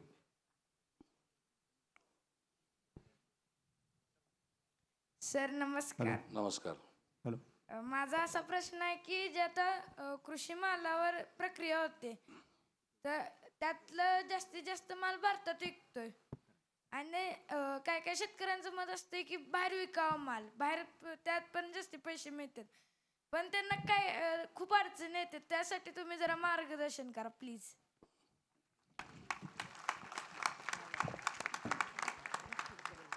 सो प्रक्रिया म्हणजे कुठल्या म्हणतोयस तू? प्रोसेस फूड म्हणतोयस? प्रोसेस फूड म्हणजे समजा टमॅटो असेल तर टमॅटो केचप झाला. सो भारतामधनं मी कायम सांगतो की जर तुम्हाला ॲग्रिकल्चरमध्ये काम करायचं असेल तर ॲग्रिकल्चरमध्ये काम करण्यापेक्षा ॲग्रिकल्चर प्रोसेसमध्ये काम करा. याचं कारण आहे की तुम्हाला जर टमॅटो 10 रुपये किलोने विकला जात असेल तर तोच त्याचा टमॅटो केचप तुम्हाला 25 रुपयाच्या आसपास मिळतो. सो हा डिफरन्स खूप मोठा आहे. ॲग्रिकल्चर प्रोसेस ह्याला अडचणी मेजर नाही आहेत. फक्त तुमचे सर्टिफिकेशन जर प्रॉपर असतील आणि प्रोडक्टचं पॅकेजिंग प्रॉपर असेल तर सोपं आहे, शक्य आहे करणं. त्याच्यासाठी तुमचं मार्केटिंग स्ट्रॉंग असणं गरजेचं आहे. ज्या सिस्टम आत्ता मी सांगितलं त्याच मार्केटिंग स्ट्रॉंग असेल आणि वेबसाईट तुमची लागेल, डिजिटल फुटप्रिंट्स लागतील. पॉसिबल आहे, चांगली मागणी आहे. मी स्वतः ॲग्रिकल्चर प्रोसेस माल विकतोय. मिळालं उत्तर? नमस्कार सर, माझं नाव सागर जाधव, मी कराडमधून आलो. आता तुम्ही इम्पोर्ट आणि एक्सपोर्ट दोन्हीबद्दल करताय बिझनेस, 19 वर्ष झाली सगळे. मेन यातला प्रश्न आहे पैशाचा. बेसिकली इम्पोर्ट ज्यावेळी करतो आपण, इथं करू दे किंवा जसं हे दादा आता बाहेर जाऊन करणार आहे, तिथला माणूस तो जो ॲडव्हान्स देणार आहे तो सिक्युअर इथं करण्यासाठी, जसं तुम्ही म्हणाला की भारत सरकारतर्फे एक एजन्सी आहे जी आपल्याला हेल्प करते की करायचं का नाही करायचं. आता जर समजा उद्या जाऊन मला कुठून बाहेरून मागवायचं झालं प्रोडक्ट, मला काहीतरी ॲडव्हान्स द्यायला लागेल, तो सिक्युअर राहण्याचे किती चान्सेस आहे? कारण हा एक मेजर पॉईंट म्हणा किंवा काही. सो इम्पोर्ट जेव्हा तुम्हाला सिक्युअर करायचा असतो त्यावेळेस जिकडनं इम्पोर्ट करणार आहात, समजा चायनावरनं इम्पोर्ट करत आहे, तर चायनामध्ये असणाऱ्या भारतीय एम्बसीला मेल करायचा, इंडियन एम्बसीला मेल करायचा की अमुक अमुक कंपनी आहे, त्या कंपनीवर आम्ही ट्रेड करायचा विचार करतोय, त्याचं काय हिस्ट्री जॉग्राफी आम्हाला द्या. एम्बसी तुम्हाला रिप्लाय करते. जर तुमची ट्रेडची व्हॅल्यू समजा 50 लाख 1 करोडच्या वरती असेल तर डन अँड ब्रॅड नावाची एक संस्था आहे जी तुम्हाला, जो माणूस असेल, जो कुठला माणूस तुम्ही सांगाल त्या माणसाची पूर्ण हिस्ट्री जॉग्राफी काढून देते की त्यांनी आधी याच्यापुढे किती ट्रेड केलेत, किती धंदा केला आहे, किती लोकांना फसवलं आहे, त्यांनी काय केलं आहे, त्यातनं त्याची क्लॅरिटी मिळते. ओके. आणि एक दुसरा क्वेश्चन हा होता की जसं तुम्ही म्हणता की हा बिझनेस सुरू करण्यासाठी तुम्ही 10,000पासून सुरू करू शकता किंवा ह्याच्यासाठी, पण जसं कंटेनरची साईज किंवा हे असते तसं एका इंडिव्हिज्युअलसाठी ती कंटेनरची साईज फुल करणं गरजेचं असतं का? तो पार्टनरशिपमध्ये किंवा तुमची फर्म किंवा दुसऱ्या अजून कुठल्या फर्म आहे त्याच्याबरोबर पण हे करून एक त्याच्याबरोबर त्याचं मटेरियल पाठवू शकतो? सगळ्यात पहिले तर 10,000मध्ये तुम्ही विचार करत असाल की मी एक कंट्री बनून सोनं एक्सपोर्ट करेन, तर ते शक्य नाही होणार आहे. तसं नाही. सो जशी इन्व्हेस्टमेंट कॅपॅसिटी त्याप्रमाणे पॉसिबल आहे. पण तुम्ही अगदी 5 किलोचे पॅकेट पण एक्सपोर्ट करू शकता, ज्याला LCL शिपमेंट म्हणतात, less than container load. Okay. So LCL shipment जे असते त्याच्यामध्ये तुम्ही 1 बॉक्स 2 किलोचा, 5 किलोचा, 20 किलोचा याच्यामध्ये काम करू शकता. मध्यंतरी माझ्या एका स्टुडंटनी गुढीपाडव्याच्या गुढी एक्सपोर्ट केल्या होत्या, माझ्या ते 40 पीसेस, हार्डली 2 बॉक्स झाले होते. त्याच्यात पॉसिबल आहे. बेसिकली कशासाठी? कारण ट्रायल अँड एररसाठी समजा मी एक पाठवले सॅम्पल किंवा हे छोट्यापासूनच सुरुवात करणं माझं सजेशन आहे. हां, तुम्ही म्हणाल मी ॲग्रिकल्चर प्रोडक्ट छोट्यापासून करेन तर त्यात काहीच पैसा मिळणार नाही, खिशातनं जातील पैसे. बरोबर. पण बाकीचे प्रोडक्ट येस छोट्या प्रमाणात करता येऊ शकतात. आणि भारत सरकारचे आपले जे आधी पोस्ट ऑफिस होते ते आता डाक निर्यात केंद्रामध्ये कन्वर्ट केलेले आहेत. बरोबर. सो तिकडे त्या डाक निर्यात केंद्राच्या माध्यमातून तुम्ही एक्सपोर्ट करू शकता. चालेल, थँक्यू. इकडं त्या ऐक, महिलांना प्रश्न नाही आहेत काही? आहेत प्रश्न. सर नमस्कार. नमस्कार. माझे 3-4 प्रश्न आहेत. की पहिला प्रश्न असा आहे की जेन्युइन बायर्स कसे फाइंड करायचे, म्हणजे बाहेरच्या मार्केटमध्ये किंवा बाहेरच्या देशात? त्याच्यासाठी मी 3 दिवसाचं प्रशिक्षण घेतो, ज्याची फी 18,000 रुपये. ओके. दुसरा प्रश्न असा आहे की कोणता देश भारतातून एक्सपोर्ट करण्यासाठी योग्य आहे किंवा देशावाईज व्हेरिएशन आहे का, म्हणजे एक्सपोर्ट करताना की योग्य देश चांगला आहे किंवा कुठल्या देशात आपल्याला जास्त फायदा होऊ शकतो किंवा भारताच्या त्या देशात एक्सपोर्ट करण्यासाठी सोपं आहे किंवा सगळ्यात पेमेंट कंडिशन्स किंवा सगळ्याच दृष्टीनं फायद्यात पडेल असं आहे की कुठला देश योग्य आहे म्हणजे. त्याच्यानंतर प्रश्न असा आहे की समुद्रातनं आपण ज्यावेळेस एक्सपोर्ट करतो तर समुद्रात आपण ऐकतो ना कधी न्यूजमध्ये किंवा जहाज वगैरे बुडलं किंवा ह्या गोष्टी होतात, तर आपल्या प्रोडक्टचं नुकसान होण्याची काही शक्यता असते का? तर तो एक प्रश्न आहे. आणि त्याचा दुसरा प्रश्न असा आहे की एअरवेज पण एक्सपोर्ट केलं जाऊ शकतं का, इम्पोर्ट केलं जाऊ शकतं का, आणि समुद्रामार्गे आणि एअरवेज ह्या 2 गोष्टीत फरक काय आहे इम्पोर्ट एक्सपोर्ट करताना? आणि अजून आहेत ना, मी अगोदर त्याने माईकच बंद करून टाकला तुमचा. विचारा. हॅलो. माईकच्या बटनला हात लावू नका, एकदा चालू करा आणि सोडून द्या. हॅलो. एक्सपोर्ट आला होता आवाज. हॅलो. हां बोला. हॅलो. हां येतोय. जी कॉमर्स प्लॅटफॉर्म आहे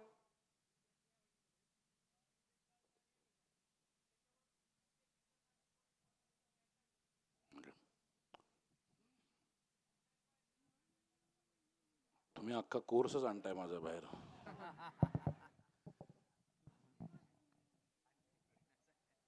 तुमच्याकडून सगळ्या प्रश्नाची माहिती घेऊन जाणार. मटेरियल वाईज म्हणजे दादा आपण विचारलेल्या प्रश्नांची उत्तर आपण घेऊयात. ठीक आहे. एक पहिला 2 मिनिट. प्रश्न त्यांचा असा आहे की एक्सपोर्ट इम्पोर्टमध्ये बायर कसा शोधायचा. तो बायर शोधण्याच्या वेगवेगळ्या 24 पद्धती आहेत ज्या मी वापरतो. त्याच्यामध्ये काही ऑनलाईन आहेत, काही ऑफलाईन आहेत. ऑनलाईनमध्ये मेजरली एम्बेसी, भारत सरकारची जी एम्बेसी आहेत, समजा तुम्हाला मलेशियामध्ये एक्सपोर्ट करायचं आहे तर मलेशियाची एम्बेसी सर्च करा गुगलवरती, त्यांची वेबसाईट मिळेल. त्या वेबसाईटवरून त्यांचा ईमेल आय डी घ्या आणि त्यांना मेल करा, ते तुम्हाला डिटेल्स पाठवतील. हा झाला पहिला आहे. दुसरं, एक्झिबिशन्समधनं बाहेर मिळतात. तिसरा प्रकार आहे ते म्हणजे सोशल मीडिया मार्केटिंग करून तुम्हाला बाहेर मिळतात. असे वेगवेगळे 24 वेगळ्या पद्धती आहेत. ते सगळ्यात सांगायला लागलो तर मला अजून पुढचे 1.5 तास लागतील. विनायक दादा, हां, पुढचा प्रश्न काय होता? त्यांचे 7-8 प्रश्न होते. पुढचा प्रश्न महिलांच्याकडे जे काही प्रश्न आहेत आपण घेऊयात. ओके. महिलांच्याकडले काही प्रश्न आहेत सो आपण घेतो. जहाज समजा मध्ये बुडालं तर त्यासाठी इन्शुरन्स असतो. आपण जो एक्सपोर्ट करतो ते आपल्या कंट्रीपासून, आपल्या पोर्ट वेअरहाऊसपासून त्या वेअरहाऊसपर्यंत त्याचा वेअरहाऊस टू वेअरहाऊस इन्शुरन्स काढला जातो. त्यामुळे जरी बुडली जहाज तरी आपल्याला काय इन्शुरन्सचे पैसे मिळतात. आणि विमानानं एक्सपोर्ट करण्यामध्ये आणि डोमेस्टिकमध्ये बोटीने एक्सपोर्ट करण्यामध्ये फरक काय, तर जे लांबचे देश आहेत किंवा असे देश आहेत जिकडे लवकर माल पोचवायचा आहे तिकडे विमानाने एक्सपोर्ट केला जातो. कारण विमानाने एक्सपोर्ट करण्याचा खर्च जास्त येतो आणि जहाजाने वेळ लागतो, त्यामुळे त्याचा खर्च कमी येतो. दीदी प्रश्न विचारा. दादा आपण थोडं महिलांना प्रश्न विचारतायत, त्यांना आपण संधी देऊयात. ओके. रामकृष्ण हरी सर, मी इचलकरंजीवरून आहे. माझी संस्था आहे पण मी सिंगल हँडेडली मशरूम फार्मिंग करते, ॲस्ट्रो मशरूम फार्मिंग करते. लोकल मार्केटला माझं जम आहे आता तसं. बट इम्पोर्ट एक्सपोर्टसाठी मला मार्गदर्शन हवं आहे. कारण ॲस्ट्रो मशरूमची काय म्हणू आपण त्याला की खूप कमी दिवस टिकतं ते. सो एक्सपोर्ट करण्यासाठी त्याचं काय करायला लागेल, किंवा आमचं फसाई लायसन आहे किंवा मी सगळं फसाई कुठलं आहे? सेंट्रल फसाई, स्टेट फसाई आहे? स्टेट. नाही, तुम्हाला एक्सपोर्ट करण्यासाठी सेंट्रल फसाई लागेल सगळ्यात पहिली गोष्ट. ओके. आणि नाशवंत प्रोडक्ट जरी असतील तर 1 दिवसाची शेल्फ लाईफ असणारे प्रोडक्ट पण बँगलोरवरून एक्सपोर्ट होतात. अच्छा. त्यामुळे असं कुठलंच प्रोडक्ट नाही ज्याची शेल्फ लाईफ कमी एक्सपोर्ट नाही होऊ शकत. एक्सपोर्ट पॉसिबल आहे. एकतर डिरेक्ट एक्सपोर्ट होतात किंवा ते फ्रोझन करून एक्सपोर्ट केले जातात किंवा ते व्हॅक्यूम पॅक करून एक्सपोर्ट केले जातात. फ्रोझनसाठी सर ते कॉस्टिंग खूप जातं. सो त्याच्यासाठीच हे आहे की आता तो एक न्यूनगंड झाला आहे की ॲस्टर मशरूमचं कुठंही मार्केटिंग होऊ शकत नाही. आज केलं की ते उद्या लगेच हे करायला पाहिजे, तुम्हाला हॉटेल्सला दिलं पाहिजे. मग ते ड्राय केलं तर महिना 2 महिना राहतात. मग त्याच्यामध्ये ए ग्रेड आलं, बी ग्रेड आलं. ह्याच्यासाठी आम्ही थोडंसं, मी पर्सनली बॅकला चालली आता. सो मग डिहायड्रेट मध्ये का नाही काम करत? डिहायड्रेट कुठलंही प्रोडक्ट डिहायड्रेट मध्ये पावडरला रिक्वायरमेंट चांगलीच आहे. पावडर करते मी आता, ऑलरेडी पावडर मध्ये सो आहे. डिहायड्रेट मध्ये काम चालू करा. आणि त्यांच्या प्रश्नाला लागून एक पुढे प्रश्नाचं उत्तर देतो ते म्हणजे पॅकेजिंग प्रॉपर करून ई कॉमर्स वरती चालू करा सेल करायला. म्हणजे अमेझॉन, फ्लिपकार्ट जसं काही प्लॅटफॉर्म्स आहेत ते इंटरनॅशनली एक्सपोर्ट करायला चालू करा. म्हणजे अमेझॉनचं प्लॅटफॉर्म आहे. अमेझॉन समजा अमेझॉन USA मध्ये तुम्हाला विकायचं असेल तर अमेझॉन USA मध्ये तुम्ही इथे बसून विकू शकता. अमेझॉन FBA नावाचा प्रकार आहे, फुलफिलमेंट बाय अमेझॉन. तिथे तुम्ही अमेझॉनवरनं इथे भारतात राहून तुमच्याकडे प्रोडक्ट अमेझॉन इम्पोर्ट करतं. तुम्हाला पैसे देत नाहीत पण इम्पोर्ट त्यांच्याकडे करून ठेवून देतो त्यांच्या वेअरहाऊसला. जसे ऑर्डर जनरेट होतील तसे तुम्हाला पैसे पाठवले जातात. बेसिकली सर मला हे फ्रेश मशरूम मध्येच काम करायचं आहे, पण एक्सपर्ट मध्येच. म्हणजे मला ड्राय मध्ये नाही करायचं. तुमची प्रोडक्शन कॅपॅसिटी किती आहे? सर माझ्याकडे तर 3 युनिट आहेत. 3 युनिट आहेत. डेली बेसिसवर माझे 100 बॅग रेग्युलरली लागतात. आता एकदा डेटा चेक करायला लागेल की ऑयस्टर मशरूम भारतात किती प्रमाणात होतोय. तर त्याची एक वेबसाईट सांगतो तुम्हाला, commerce.gov.in. त्या वेबसाईटवरती जा, तुम्हाला तिथे भारतातनं एक्सपोर्टचा डेटा मिळेल. त्याच्यामध्ये ऑयस्टर मशरूम सर्च करा, तुम्हाला कळेल की किती प्रमाणात होतंय. जर होत असेल आणि गेल्या 3 वर्षामध्ये त्याचे प्रमाण वाढलं असेल तर त्याला काहीतरी सिस्टीम आहे, ते सिस्टीम समजून घ्यायला लागेल. पण जर होत नसेल किंवा जर डाऊनवर्ड फॉल असेल तर मग नका बुडू त्याच्यात, त्या भानगडीत.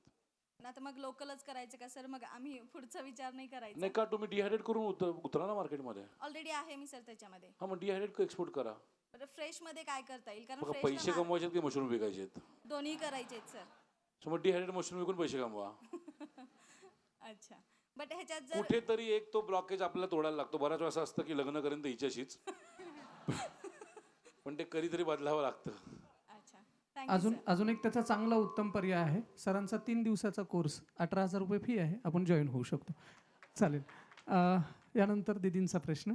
रामकृष्ण हरी सर, सर मी शिवानी यादव ॲग्रिकल्चर ग्रॅज्युएट आहे. ॲग्रिकल्चर बिझनेस मॅनेजमेंटमध्ये बारामतीवरून आहे. तर माझा असा प्रश्न होता की आपण सगळे म्हणतो की आपल्याला पिकवता येतं पण विकता येत नाही, बरोबर आहे. आता ॲपलसारखी एवढी मोठी कंपनी, पण आपल्याला सगळ्यांना माहिती आहे की त्यांचं मॅन्युफॅक्चरिंग युनिट नाही आहे. पण तसं शेतीमध्ये आपण करू शकतो का? म्हणजे मी ऐकलं की खूप जण आता करतायत. इवन किसानसारखी कंपनी, त्यांचं सुद्धा स्वतः मॅन्युफॅक्चरिंग युनिट नाही आहे. तर माझी पण एक तशीच कन्सेप्ट आहे, मला आता सुरू करायचं आहे की मी मॅन्युफॅक्चरिंग युनिट आत्ता तरी टाकू शकत नाही आहे, पण आपण लेबलिंग किंवा स्वतःचा ब्रँड तयार करून सर्व शेतकऱ्यांना FPOच्या थ्रू एकत्र आणून एक ब्रँड तयार करून करू शकतो का? त्याचं मार्केट कसं आहे? 100% करू शकता. तुमच्या जवळ साताऱ्याला सातारा फूड पार्क आहे. इथे गेलात जर तिकडे मिस्टर भूपेंद्र चोळे म्हणून आहेत, त्यांना भेटा. त्यांच्या इथे मॅन्युफॅक्चरिंग प्रोडक्ट होतात. ते तुम्हाला प्रोडक्ट मॅन्युफॅक्चर करून तुम्हाला लेबलिंग तुम्ही जे सांगाल तसं करून देतात. आणि अनेक भारतातले मोठे मोठे ब्रँड्स केचपमधले, सॉसेसमधले किंवा तुमच्या जॅम्समधले त्यांच्याकडनं बनवून घेतात. सो ते कमी क्वांटिटीमध्ये पण देतात. आणि तुम्ही जे म्हणताय की आपण प्रोडक्ट स्वतः जर मॅन्युफॅक्चर न करता आपण त्याच्यामध्ये ट्रेड करायचा, तर आजच्या तारखेला भारतातले 90% ब्रँड हेच करत आहेत. म्हणजे क्रॉम्प्टन जो पंख्याचा हे आहे, त्यांचं स्वतः मॅन्युफॅक्चरिंग नाही. तुमचं किसान, तुम्ही स्वतःहून एक्झाम्पल देत, त्यांचं स्वतः मॅन्युफॅक्चरिंग नाही. शुगर कॉस्मेटिक स्वतःचं मॅन्युफॅक्चरिंग नाही. बोट स्वतःचं मॅन्युफॅक्चरिंग नाही. 90% भारतातले ब्रँड जे आहेत हे स्वतः मॅन्युफॅक्चरिंग करत नाही, ते आउटसोर्स करून घेतात. रादर जर चांगला पैसा बनवायचा असेल तर मॅन्युफॅक्चरिंग युनिट टाकण्यापेक्षा ट्रेडिंगमध्ये काम करण्यात कधी मतलब आहे. अजून प्रश्न काही? 2 महिला उद्योजकांनी विचारलेल्या प्रश्नांच्या बद्दल एकदा टाळी होऊन जाऊ दे. खूप छान. अजून कोणाचे प्रश्न आहेत? महिलांकडे नसतील तर आपण इकडं पुरुष. Hello, good afternoon sir. Good afternoon. माझं नाव रीना जाधव. सर क्वेश्चन असं आहे की जे स्टुडंट लेवलला स्टार्टअप चालू करायचं ना, त्यासाठी काहीतरी फंडिंग वगैरे लागणार आहे. मग त्यासाठी मार्केटिंग स्ट्रॉंग कसं करायचं? काय स्टार्टअप आहे? म्हणजे अजून तरी फिक्स नाही आहे, त्याच्यासाठी फंडिंग पाहिजे. ओके. फंडिंग कशासाठी मागणार? हां, फंडिंग घेणार कशासाठी? ऑफ रोड व्हेकल मॅन्युफॅक्चरिंग करतोय. ऑफ रोड व्हेकल मॅन्युफॅक्चरिंग करत आहे. सो त्या व्हेकलमध्ये पहिले ट्रेडिंग करू शकता तुम्ही. मग पहिले ट्रेडिंग स्टार्ट करा, त्याला इन्व्हेस्टमेंट जास्त लागणार नाहीत. बघा, फंडिंग मिळणं सोपं आहे. म्हणजे तुम्ही मला एखाद्या चांगल्या माणसाला प्रोडक्ट फंड आयडिया पिच केलीत, पैसे मिळतील. पण ते पैसे आले की पहिल्या दिवसापासून त्याचं व्याज चालू होतं, डायरेक्टली किंवा इनडायरेक्टली. सो पहिल्या दिवसापासून तुमच्या डोक्यावरती तांदळी तलवार आहे. माझं कायम सजेशन आहे की पहिले ट्रेडिंगनी काम चालू करा. ट्रेड करून थोडा पैसा जमा करा आणि मग मॅन्युफॅक्चरिंगमध्ये या. आणि त्याच्यानंतर तुम्हाला लक्षात येईल की ट्रेडिंगमध्ये एवढा पैसा आहे की मॅन्युफॅक्चरिंगमध्ये जायची गरजच नाही आहे. सो मॅन्युफॅक्चरिंग हा तुमच्यासाठी थोडा लेट ऑप्शन असू शकतो. आत्ताच्या घडीला trading is the option for you. आणि सर तुम्ही मार्केट रिसर्च कसा करता? मार्केट रिसर्च करण्याच्या वेगळ्या पद्धती. तर सगळ्यात पहिले आता ChatGPTमुळे बऱ्याचशा गोष्टी सोप्या झाल्यात. सो ChatGPTचा वापर करतो. दुसरं मार्केट रिसर्च करण्यासाठी सगळ्यात महत्त्वाचं म्हणजे ज्या मार्केटमध्ये मला केटर करायचं आहे, तर तिथे ॲक्च्युअल फील्डवरती जाऊन काम करणं. तिथे जिथे मी माल विकणार आहे त्या लोकांना जाऊन भेटणं, त्यांच्याकडनं प्रोडक्टबद्दलचे रिव्ह्यूज घेणं. म्हणजे मी आत्तापर्यंत जेव्हा प्रोडक्ट सप्लायरकडे जात होतो, तर मी कमीत कमी 300-350 सप्लायरला भेटलो आहे. जेव्हा मला एखाद्या देशामध्ये माल विकायचा होता, देशामध्ये जाऊन मी 7-8 दिवस राहिलो, तिकडचे मार्केट फिरलो, सकाळचे पहाटेचे मार्केट, संध्याकाळचे मार्केट फिरलो, लोकांना भेटलो, लोकांकडनं समजून घेतलं. कारण जो मार्केट रिसर्च ऑन फील्ड होऊ शकतो तो बाकी कुठेच नाही होऊ शकत. सो फील्डवरती जाऊन मार्केट रिसर्च स्ट्रॉंग होऊ शकतो. अगेन, जाण्यापूर्वी तुमच्याकडे त्याचा रिसर्च डेटा असणं गरजेचं, जो तुम्हाला सोशल मीडियावरनं मिळेल किंवा गुगलवरनं मिळेल. पण तो व्हेरीफाय करण्यासाठी फील्डवरती जाणं इम्पॉर्टंट आहे. Okay, thank you sir. Thank you. Mike त्यांचा बंद. हॅलो. हां, हा शेवटचा प्रश्न असेल. Hello, Ramkrishna Hari sir. माझं नाव संतोष कानगुलकर आहे आणि छत्रपती संभाजीनगर येथून आहे. खरं तर 5 वर्ष झालं ऑनलाईन यूट्यूबच्या माध्यमातून तुमच्या संपर्कामध्ये आहे मी. आणि तुमची प्रेरणा घेऊन एक मसाल्यांचा बिझनेस सुरू केलेला आहे. शेफ मसाले ह्या ब्रँडनी सुरू केलेला आहे सर. आता तुम्ही सांगितलं की ॲमेझॉन, फ्लिपकार्ट, मेशोवर आपला हा ब्रँड चालतोय. ऑनलाईनच्या माध्यमातून पण आपण चांगली विक्री होतोय आणि ब्रँड पण चांगला तयार झालेला आहे.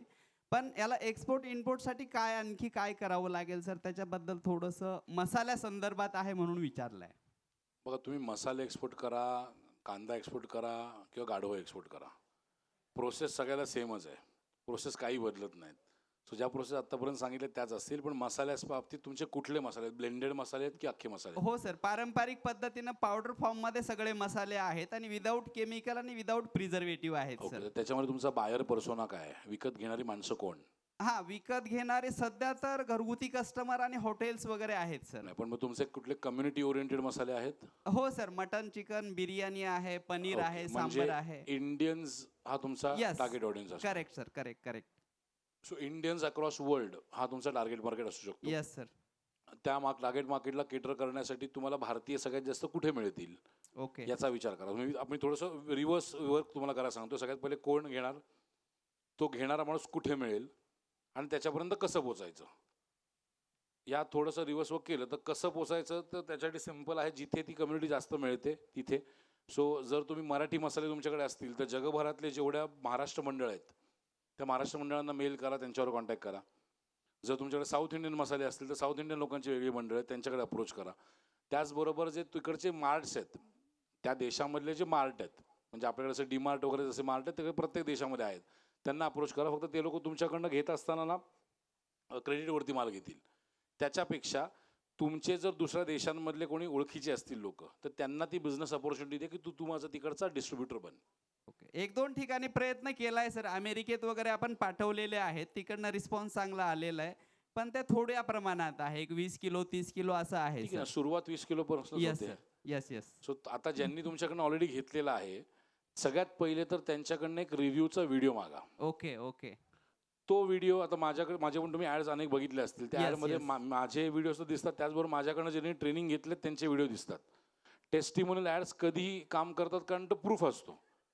म्हणजे मी किती सांगितलं की मी चांगलं ट्रेनिंग देतो, याच्यापेक्षा माझ्याकडनं शिकून जो माणूस सांगेल मी ट्रेनिंग चांगलं देतो त्याचा इम्पॅक्ट कधी लोकांवर चांगला पडतो. सो जे तुमचे टार्गेट कस्टमर आहेत ऑलरेडी ज्यांच्याकडे विकत घेतात त्यांच्याकडे व्हिडिओ रिव्ह्यू घ्या. तो रिव्ह्यू US मार्केटमध्ये टार्गेट करून मार्केटिंग करायला चालू करा. ओके. आणि तोपर्यंत Amazon USA वरती प्रोडक्ट डिस्प्ले करायला चालू करा. त्यासाठी काही वेगळं रजिस्ट्रेशन करावं लागतंय का ते Amazonवरचं आहे ते Amazonवरचं चालेल सर? रजिस्ट्रेशन लागेल, तुमचं IEC लागेल. सो एक्सपोर्ट इम्पोर्टचे डॉक्युमेंटेशन लागतात सगळे लागतील आणि Amazonवरचं रजिस्ट्रेशन लागेल. Thank you sir, thank you. धन्यवाद दादा. आपण या ठिकाणी थांबणार आहोत. ऑल राईट, धन्यवाद. जय महाराष्ट्र. आय होप आजच्या सेशनमध्ये तुम्हाला व्हॅल्यू मिळालेली असेल. आणि आपण त्याचा एक प्रश्न घेतो बऱ्याच वेळा हातवरती करून.